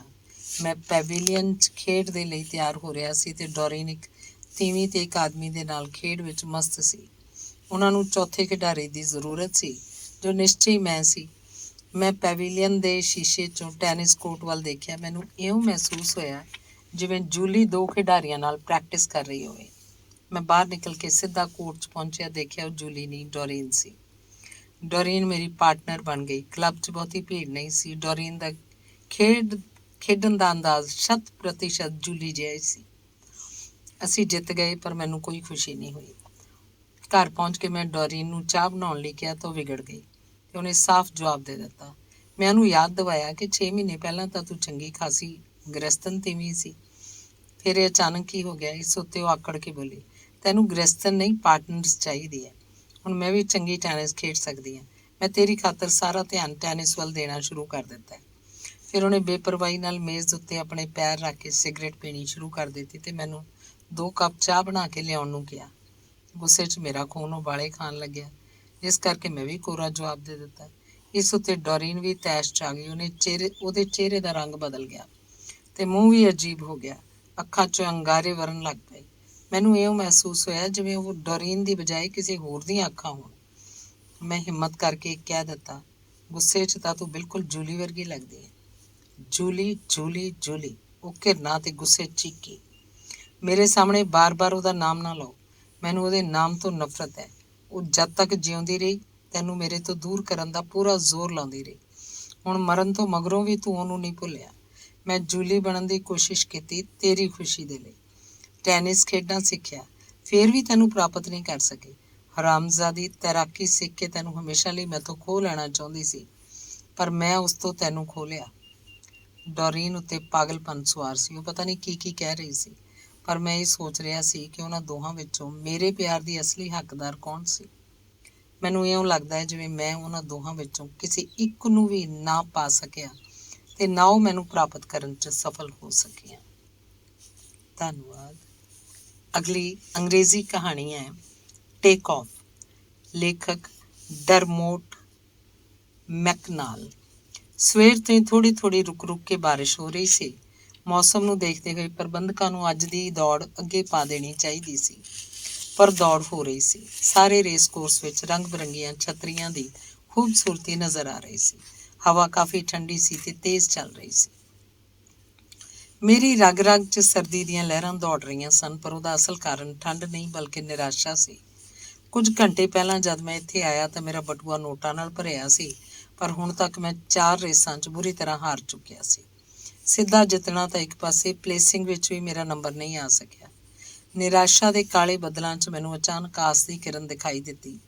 ਸਾਹਮਣੇ ਆਪਣਾ ਪਰੰਪਰਾਗਤ ਟਵੀਟ ਦਾ ਓਵਰਕੋਟ ਤੇ ਫਲੈਟ ਹੈਟ ਪਾਏ ਹੋਏ ਸਕਾਬੀ ਆ ਰਿਹਾ ਸੀ। ਉਹ ਰੇਸ ਦੀ ਦੁਨੀਆ 'ਚ ਕਾਫੀ ਮਹੱਤਵ ਰੱਖਦਾ ਸੀ। ਘੋੜਿਆਂ ਦਾ ਮਾਲਕ ਹੋਣ ਦੇ ਇਲਾਵਾ ਉਹ ਚੰਗਾ ਸਿਖਾਵਾ ਵੀ ਸੀ। ਉਹਦੇ ਸਾਧੇ ਹੋਏ ਘੋੜੇ ਬੜੀ ਵੱਡੀ ਗਿਣਤੀ 'ਚ ਜਿੱਤਿਆ ਕਰਦੇ ਸੀ। ਇਸ ਪਰੇਸ਼ਾਨੀ ਦੀ ਹਾਲਤ ਵਿੱਚ ਸਕਾਬੀ ਮੈਨੂੰ ਮੇਰਾ ਇੱਕੋ ਇੱਕ ਸਹਾਰਾ ਲੱਗਿਆ। ਸਿਰਫ ਉਹੀ ਮੇਰੇ ਖਾਲੀ ਬਟੂਏ ਨੂੰ ਦੁਬਾਰਾ ਨੋਟਾਂ ਨਾਲ ਭਰਵਾ ਸਕਦਾ ਸੀ। ਭਾਗ ਦੂਸਰਾ। ਮੈਂ ਤੇਜ਼ੀ ਨਾਲ ਉਹਦੇ ਵੱਲ ਵਧਿਆ। ਹੈਲੋ ਸਕਾਬੀ, ਕੀ ਹਾਲ ਹੈ? ਤੁਸੀਂ 2 ਮਹੀਨੇ ਤੋਂ ਨਜ਼ਰ ਨਹੀਂ ਆਏ, ਕੰਮ ਕਿਹੋ ਜਿਹਾ ਚੱਲ ਰਿਹਾ?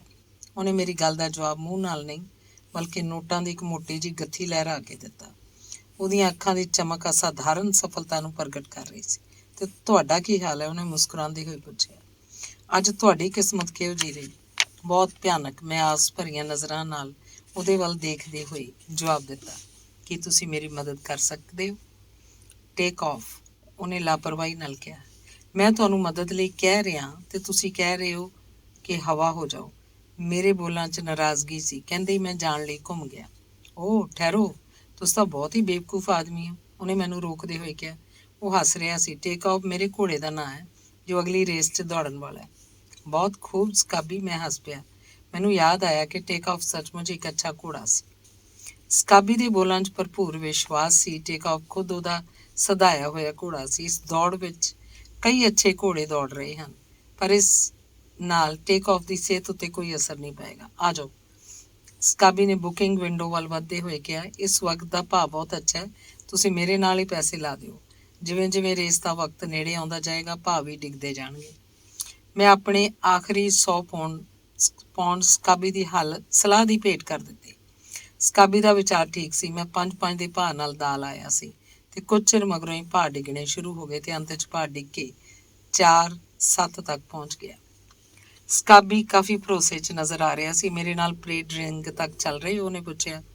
ਮੈਂ ਆਪਣੇ ਜੰਕੀ, ਘੋੜੇ ਦੌੜਾਉਣ ਵਾਲਾ ਵਿਅਕਤੀ ਨਾਲ ਕੁਝ ਜ਼ਰੂਰੀ ਗੱਲਾਂ ਕਰਨੀਆਂ।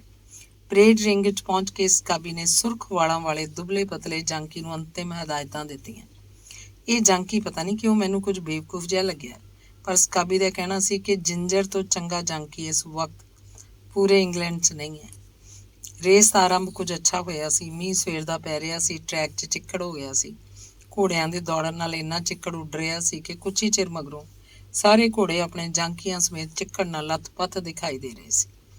ਪਹਿਲਾ ਰਾਊਂਡ ਖਤਮ ਹੁੰਦੇ ਘੋੜਿਆਂ ਦੀ ਰਫ਼ਤਾਰ ਵੱਧ ਗਈ। ਘੋੜਿਆਂ ਦੀ ਰਫ਼ਤਾਰ ਦੇ ਨਾਲ-ਨਾਲ ਮੇਰੇ ਦਿਲ ਦੀਆਂ ਧੜਕਣਾਂ ਵੀ ਵੱਧਦੀਆਂ ਜਾ ਰਹੀਆਂ ਸੀ। ਟੇਕ ਆਫ ਬਹੁਤ ਚੰਗੀ ਤਰ੍ਹਾਂ ਦੌੜ ਰਿਹਾ ਸੀ ਤੇ ਟਰੈਕ 'ਚ ਰੱਖੀਆਂ ਰੁਕਾਵਟਾਂ ਬਹੁਤ ਆਸਾਨੀ ਨਾਲ ਪਾਰ ਕਰਦਾ ਚੱਲਿਆ ਜਾ ਰਿਹਾ ਸੀ। ਘੋੜੇ ਤੀਜੀ ਰੁਕਾਵਟ ਤੱਕ ਪਹੁੰਚ ਚੁੱਕੇ ਸੀ ਕਿ ਅਚਾਨਕ ਇੱਕ ਅਜਿਹੀ ਘਟਨਾ ਘਟੀ ਕਿ ਮੇਰਾ ਦਿਲ ਉਛਲ ਕੇ ਗਲੇ 'ਚ ਆ ਗਿਆ। ਸਭ ਤੋਂ ਅੱਗੇ ਵਾਲੇ ਘੋੜੇ ਦੀਆਂ ਪਿਛਲੀਆਂ ਟੰਗਾਂ ਰੁਕਾਵਟ ਨਾਲ ਟਕਰਾ ਗਈਆਂ ਤੇ ਡਿੱਗ ਕੇ ਉਲਟ ਗਿਆ। ਉਹਦੇ ਪਿੱਛੇ ਆਉਣ ਵਾਲੇ ਘੋੜੇ ਨੇ ਲੰਮੀ ਛਾਲ ਮਾਰਨ ਦੀ ਕੋਸ਼ਿਸ਼ ਕੀਤੀ, ਪਰ ਡਿੱਗੇ ਹੋਏ ਘੋੜੇ ਦੀਆਂ ਹਵਾ 'ਚ ਉੱਠੀਆਂ ਟੰਗਾਂ 'ਚ ਉਲਝ ਗਿਆ ਤੇ ਉੱਥੇ ਹੀ ਪਲਟ ਗਿਆ। ਘੋੜਾ ਇੱਕ ਪਾਸੇ ਡਿੱਗਿਆ ਸੀ ਤੇ ਜਾਂਕੀ ਦੂਜੇ ਪਾਸੇ। ਪਿੱਛੇ ਆਉਣ ਵਾਲੇ ਘੋੜੇ ਲਈ ਵੀ ਹੋਰ ਕੋਈ ਦੂਜਾ ਰਾਹ ਨਹੀਂ ਸੀ। ਉਹ ਵੀ ਵਾਰੀ-ਵਾਰੀ ਛਾਲਾਂ ਮਾਰਦੇ ਹੋਏ ਡਿੱਗਣ ਵਾਲੇ ਘੋੜਿਆਂ ਉੱਤੇ ਢੇਰੀ ਹੁੰਦੇ ਗਏ। ਇਹਨਾਂ ਘੋੜਿਆਂ 'ਚ ਸਾਡਾ ਟੇਕ ਆਫ ਵੀ ਸ਼ਾਮਲ ਸੀ। ਪੂਰੇ 8 ਘੋੜੇ ਚਿੱਕੜ 'ਚ ਲੱਥ-ਪੱਥ ਰੁੜੇ ਪਏ ਸੀ। ਭਾਗ ਤੀਸਰਾ। ਮੈਂ ਤੇ ਸਕਾਬੀ ਅੱਖਾਂ ਉੱਤੇ ਦੂਰਬੀਨ ਲਾਈ ਸਾਹ ਰੋਕੀ ਉਹਨਾਂ ਨੂੰ ਵੇਖ ਰਹੇ ਸੀ। ਇਹ ਪਲ ਸਾਡੇ ਲਈ ਬਹੁਤ ਹੀ ਔਖੇ ਸਨ। ਅਚਾਨਕ ਮੈਨੂੰ ਮੇਰੇ ਨੇੜੇ ਤੋਂ ਇੱਕ ਅਜੀਬ ਜਿਹੀ ਆਵਾਜ਼ ਸੁਣਾਈ ਦਿੱਤੀ। ਮੈਂ ਗਰਦਨ ਘੁਮਾ ਕੇ ਦੇਖਿਆ, ਸਕਾਬੀ ਗੁਰਰਾ ਰਿਹਾ ਸੀ। ਮੈਂ ਦੁਬਾਰਾ ਦੂਰਬੀਨ ਅੱਖਾਂ ਉੱਤੇ ਲਾ ਲਈ ਤੇ ਉਲਝੇ ਹੋਏ ਦਿਮਾਗ ਨਾਲ ਘੋੜਿਆਂ ਤੇ ਜਾਂਕੀਆਂ ਦੇ ਉਸ ਢੇਰ ਨੂੰ ਘੂਰਨ ਲੱਗਿਆ। ਜਾਂਕੀਆਂ ਨੇ ਘੋੜਿਆਂ ਦੇ ਹੇਠੋਂ ਨਿਕਲਣ ਲਈ ਹਿੱਲਣਾ ਜੁਲਣਾ ਸ਼ੁਰੂ ਕਰਤਾ ਸੀ। ਅਚਾਨਕ ਉਹਨਾਂ ਵਿੱਚੋਂ ਇੱਕ ਉਛਲ ਕੇ ਆਪਣੇ ਪੈਰਾਂ ਤੇ ਖੜਾ ਹੋ ਗਿਆ। ਮੈਂ ਝੱਟ ਉਹਨੂੰ ਪਹਿਚਾਣ ਗਿਆ। ਉਹ ਜਿੰਜਰ ਸੀ ਤੇ ਖਾਸ ਪਰੇਸ਼ਾਨ ਦਿਖਾਈ ਦੇ ਰਿਹਾ ਸੀ। ਜਿੰਜਰ ਨੇ ਜ਼ੋਰ-ਜ਼ੋਰ ਨਾਲ ਸਿਰ ਪਟਕ ਕੇ ਘੋੜੇ ਨੂੰ ਸਿੱਧਾ ਕੀਤਾ ਤੇ ਛਾਲ ਮਾਰ ਕੇ ਉਸ ਉੱਤੇ ਬਹਿ ਗਿਆ। ਅਗਲੇ ਹੀ ਪਲ ਉਹਨੇ ਘੋੜੇ ਨੂੰ ਅੱਡੀ ਲਗਾ ਦਿੱਤੀ। ਅਗਲੀ ਰੁਕਾਵਟ ਪਾਰ ਕਰਨ ਦੇ ਲਈ ਉਹਨੂੰ ਕਿਸੇ ਔਕੜ ਦਾ ਸਾਹਮਣਾ ਨਹੀਂ ਕਰਨਾ ਪਿਆ। ਬਾਕੀ ਘੋੜੇ ਤੇ ਜਾਂਕੀ ਵੀ ਹੌਲੀ-ਹੌਲੀ ਉੱਠ ਰਹੇ ਸੀ। ਫਿਰ ਉਹਨਾਂ ਦੀ ਵੀ ਦੌੜ ਸ਼ੁਰੂ ਹੋ ਗਈ, ਪਰ ਜਿੰਜਰ ਉਹਨਾਂ ਸਾਰਿਆਂ ਤੋਂ ਬਹੁਤ ਅੱਗੇ ਸੀ। ਬੁਰੀ ਤਰ੍ਹਾਂ ਡਿੱਗਣ ਕਰਕੇ ਟੇਕ ਆਫ ਨੂੰ ਨਿਸ਼ਚੇ ਹੀ ਕਿਤੇ ਨਾ ਕਿਤੇ ਸੱਟ ਲੱਗੀ ਹੋਏਗੀ, ਕਿਉਂਕਿ ਦੇਖਦੇ ਹੀ ਦੇਖਦੇ ਉਹਦੀ ਚਾਲ ਸੁਸਤ ਹੋਣ ਲੱਗੀ। ਉਹ ਤੋਂ ਪਿੱਛੋਂ ਆਉਣ ਵਾਲੇ 3 ਘੋੜੇ ਹੁਣ ਉਹਦੇ ਨੇੜੇ ਪਹੁੰਚ ਰਹੇ ਸੀ ਤੇ ਫਿਰ ਆਖਰੀ ਰੁਕਾਵਟ ਚਾਰੇ ਘੋੜਿਆਂ ਨੇ ਇੱਕਸਾਰ ਹੀ ਪਾਰ ਕੀਤੀ। ਜਿੰਜਰ ਘੋੜੇ ਦੀ ਚਾਲ ਵਧਾਉਣ ਦੇ ਲਈ ਆਪਣੀ ਪੂਰੀ ਕੋਸ਼ਿਸ਼ ਕਰ ਰਿਹਾ ਸੀ। ਵਿਨਿੰਗ ਪੋਸਟ ਨੇੜੇ ਆਉਂਦੀ ਜਾ ਰਹੀ ਸੀ। ਜਿੰਜਰ ਨੇ ਆਖਰੀ ਵਾਰ ਕੋਸ਼ਿਸ਼ ਕੀਤੀ। ਘੋੜੇ ਦੀ ਚਾਲ ਹੋਰ ਤੇਜ਼ ਹੋਣ ਲੱਗੀ। ਟੇਕ ਆਫ ਹੌਲੀ-ਹੌਲੀ ਦੂਜੇ ਘੋੜਿਆਂ ਤੋਂ ਅੱਗੇ ਨਿਕਲ ਰਿਹਾ ਸੀ। ਕੁਝ ਹੀ ਪਲਾਂ ਦੇ ਮਗਰੋਂ ਸਾਰਿਆਂ ਨੂੰ ਪਿੱਛੇ ਛੱਡ ਕੇ ਪੋਸਟ ਤੋਂ ਲੰਘ ਚੁੱਕਿਆ ਸੀ। ਮੈਂ ਸੁੱਖ ਦਾ ਸਾਹ ਲਿਆ। ਇਸ ਦਿਲਕਸ਼ ਮੁਕਾਬਲੇ ਨੇ ਮੇਰੇ ਮਸਤਕ ਨੂੰ ਹਿਲਾ ਕੇ ਰੱਖ ਦਿੱਤਾ। ਖੈਰ, ਮੈਂ ਸਕਾਬੀ ਦਾ ਹਾਰਦਿਕ ਧੰਨਵਾਦੀ ਸੀ ਕਿ ਉਹਦੀ ਮਦਦ ਨਾਲ ਆਪਣੀ ਹਾਰੀ ਹੋਈ ਰਕਮ ਵਾਪਸ ਲੈਣ 'ਚ ਸਫਲ ਹੋ ਗਿਆ ਸਾਂ। ਮੈਂ ਸਕਾਬੀ ਨੂੰ ਵਧਾਈ ਦੇਣ ਲਈ ਤੇ ਧੰਨਵਾਦ ਕਰਨ ਲਈ ਮੁੜਿਆ, ਪਰ ਸਕਾਬੀ ਉੱਥੇ ਮੌਜੂਦ ਨਹੀਂ ਸੀ। ਮੈਂ ਇੱਧਰ-ਉੱਧਰ ਦੇਖਿਆ। ਉਹ ਵਿਨਰਜ਼ ਐਨਕਲੋਜ਼ਰ ਵੱਲ ਜਾਂਦਾ ਦਿਖਾਈ ਦਿੱਤਾ। ਉਹਦੀ ਚਾਲ ਕਾਫੀ ਤੇਜ਼ ਸੀ। ਮੈਂ ਵੀ ਉਹਦੇ ਵੱਲ ਵਧਿਆ। ਮੈਨੂੰ ਤਿੱਖਾ ਝਟਕਾ ਜਿਹਾ ਲੱਗਿਆ ਜਦ ਮੈਂ ਸਕਾਬੀ ਦੇ ਚਿਹਰੇ ਉੱਤੇ ਨਜ਼ਰ ਮਾਰੀ। ਉਹਦਾ ਸੁਰਖ ਚਿਹਰਾ ਬੜੇ ਅਜੀਬ ਭਾਵ ਦੇ ਰਿਹਾ ਸੀ। ਇਸ ਤਰ੍ਹਾਂ ਦੇ ਭਾਵ ਮੈਂ ਅੱਜ ਤੱਕ ਕਿਸੇ ਦੇ ਚਿਹਰੇ ਤੇ ਨਹੀਂ ਵੇਖੇ, ਇਸ ਲਈ ਮੈਂ ਉਹਨਾਂ ਨੂੰ ਬਿਆਨ ਵੀ ਨਹੀਂ ਕਰ ਸਕਦਾ। ਬੇਵਕੂਫ, ਗਧਾ। ਜਿੰਜਰ ਜਿਵੇਂ ਹੀ ਸਕਾਬੀ ਦੇ ਕੋਲ ਪਹੁੰਚਿਆ, ਉਹਨੇ ਗੁਰਰਾ ਕੇ ਕਿਹਾ। ਜਿੰਜਰ ਦੀ ਅਭਿਮਾਨੀ ਮੁਸਕਰਾਹਟ ਗਾਇਬ ਹੋ ਗਈ ਸੀ ਤੇ ਉਹਦਾ ਮੂੰਹ ਲਟਕ ਗਿਆ ਸੀ। ਖੁਦ ਮੈਂ ਸਮਝ ਨਹੀਂ ਸਕਿਆ ਕਿ ਆਖਰ ਸਕਾਬੀ ਕਿਸ ਗੱਲੋਂ ਨਾਰਾਜ਼ ਹੈ। ਕੀ ਗੱਲ ਹੈ ਮਾਸਟਰ? ਕੀ ਮੈਂ ਰੇਸ ਜਿੱਤ ਕੇ ਕੋਈ ਪਾਪ ਕੀਤਾ ਹੈ? ਜਿੰਜਰ ਨੇ ਉਲਝੀ ਆਵਾਜ਼ 'ਚ ਕਿਹਾ। ਸਕਾਬੀ ਦੇ ਅਗਲੇ ਹੀ ਫਿਕਰੇ ਨੇ ਸਾਰੀ ਅਸਲੀਅਤ ਪ੍ਰਗਟ ਕਰ ਦਿੱਤੀ ਤੇ ਸਿਰ ਫੜ ਕੇ ਉੱਥੇ ਹੀ ਬੈਠ ਗਿਆ। ਮੂਰਖ, ਜਲਦਬਾਜ਼ੀ, ਤੂੰ ਜਿਸ ਘੋੜੇ ਉੱਤੇ ਬੈਠਿਆ ਸੀ ਉਹ ਟੇਕ ਆਫ ਨਹੀਂ ਬਲਕਿ ਕੋਈ ਦੂਜਾ ਘੋੜਾ ਸੀ। ਸਕਾਬੀ ਹਵਾ ਵਿੱਚ ਮੁੱਕਾ ਲਹਿਰਾਉਂਦੇ ਹੋਏ ਕਹਿ ਰਿਹਾ ਸੀ। ਧੰਨਵਾਦ।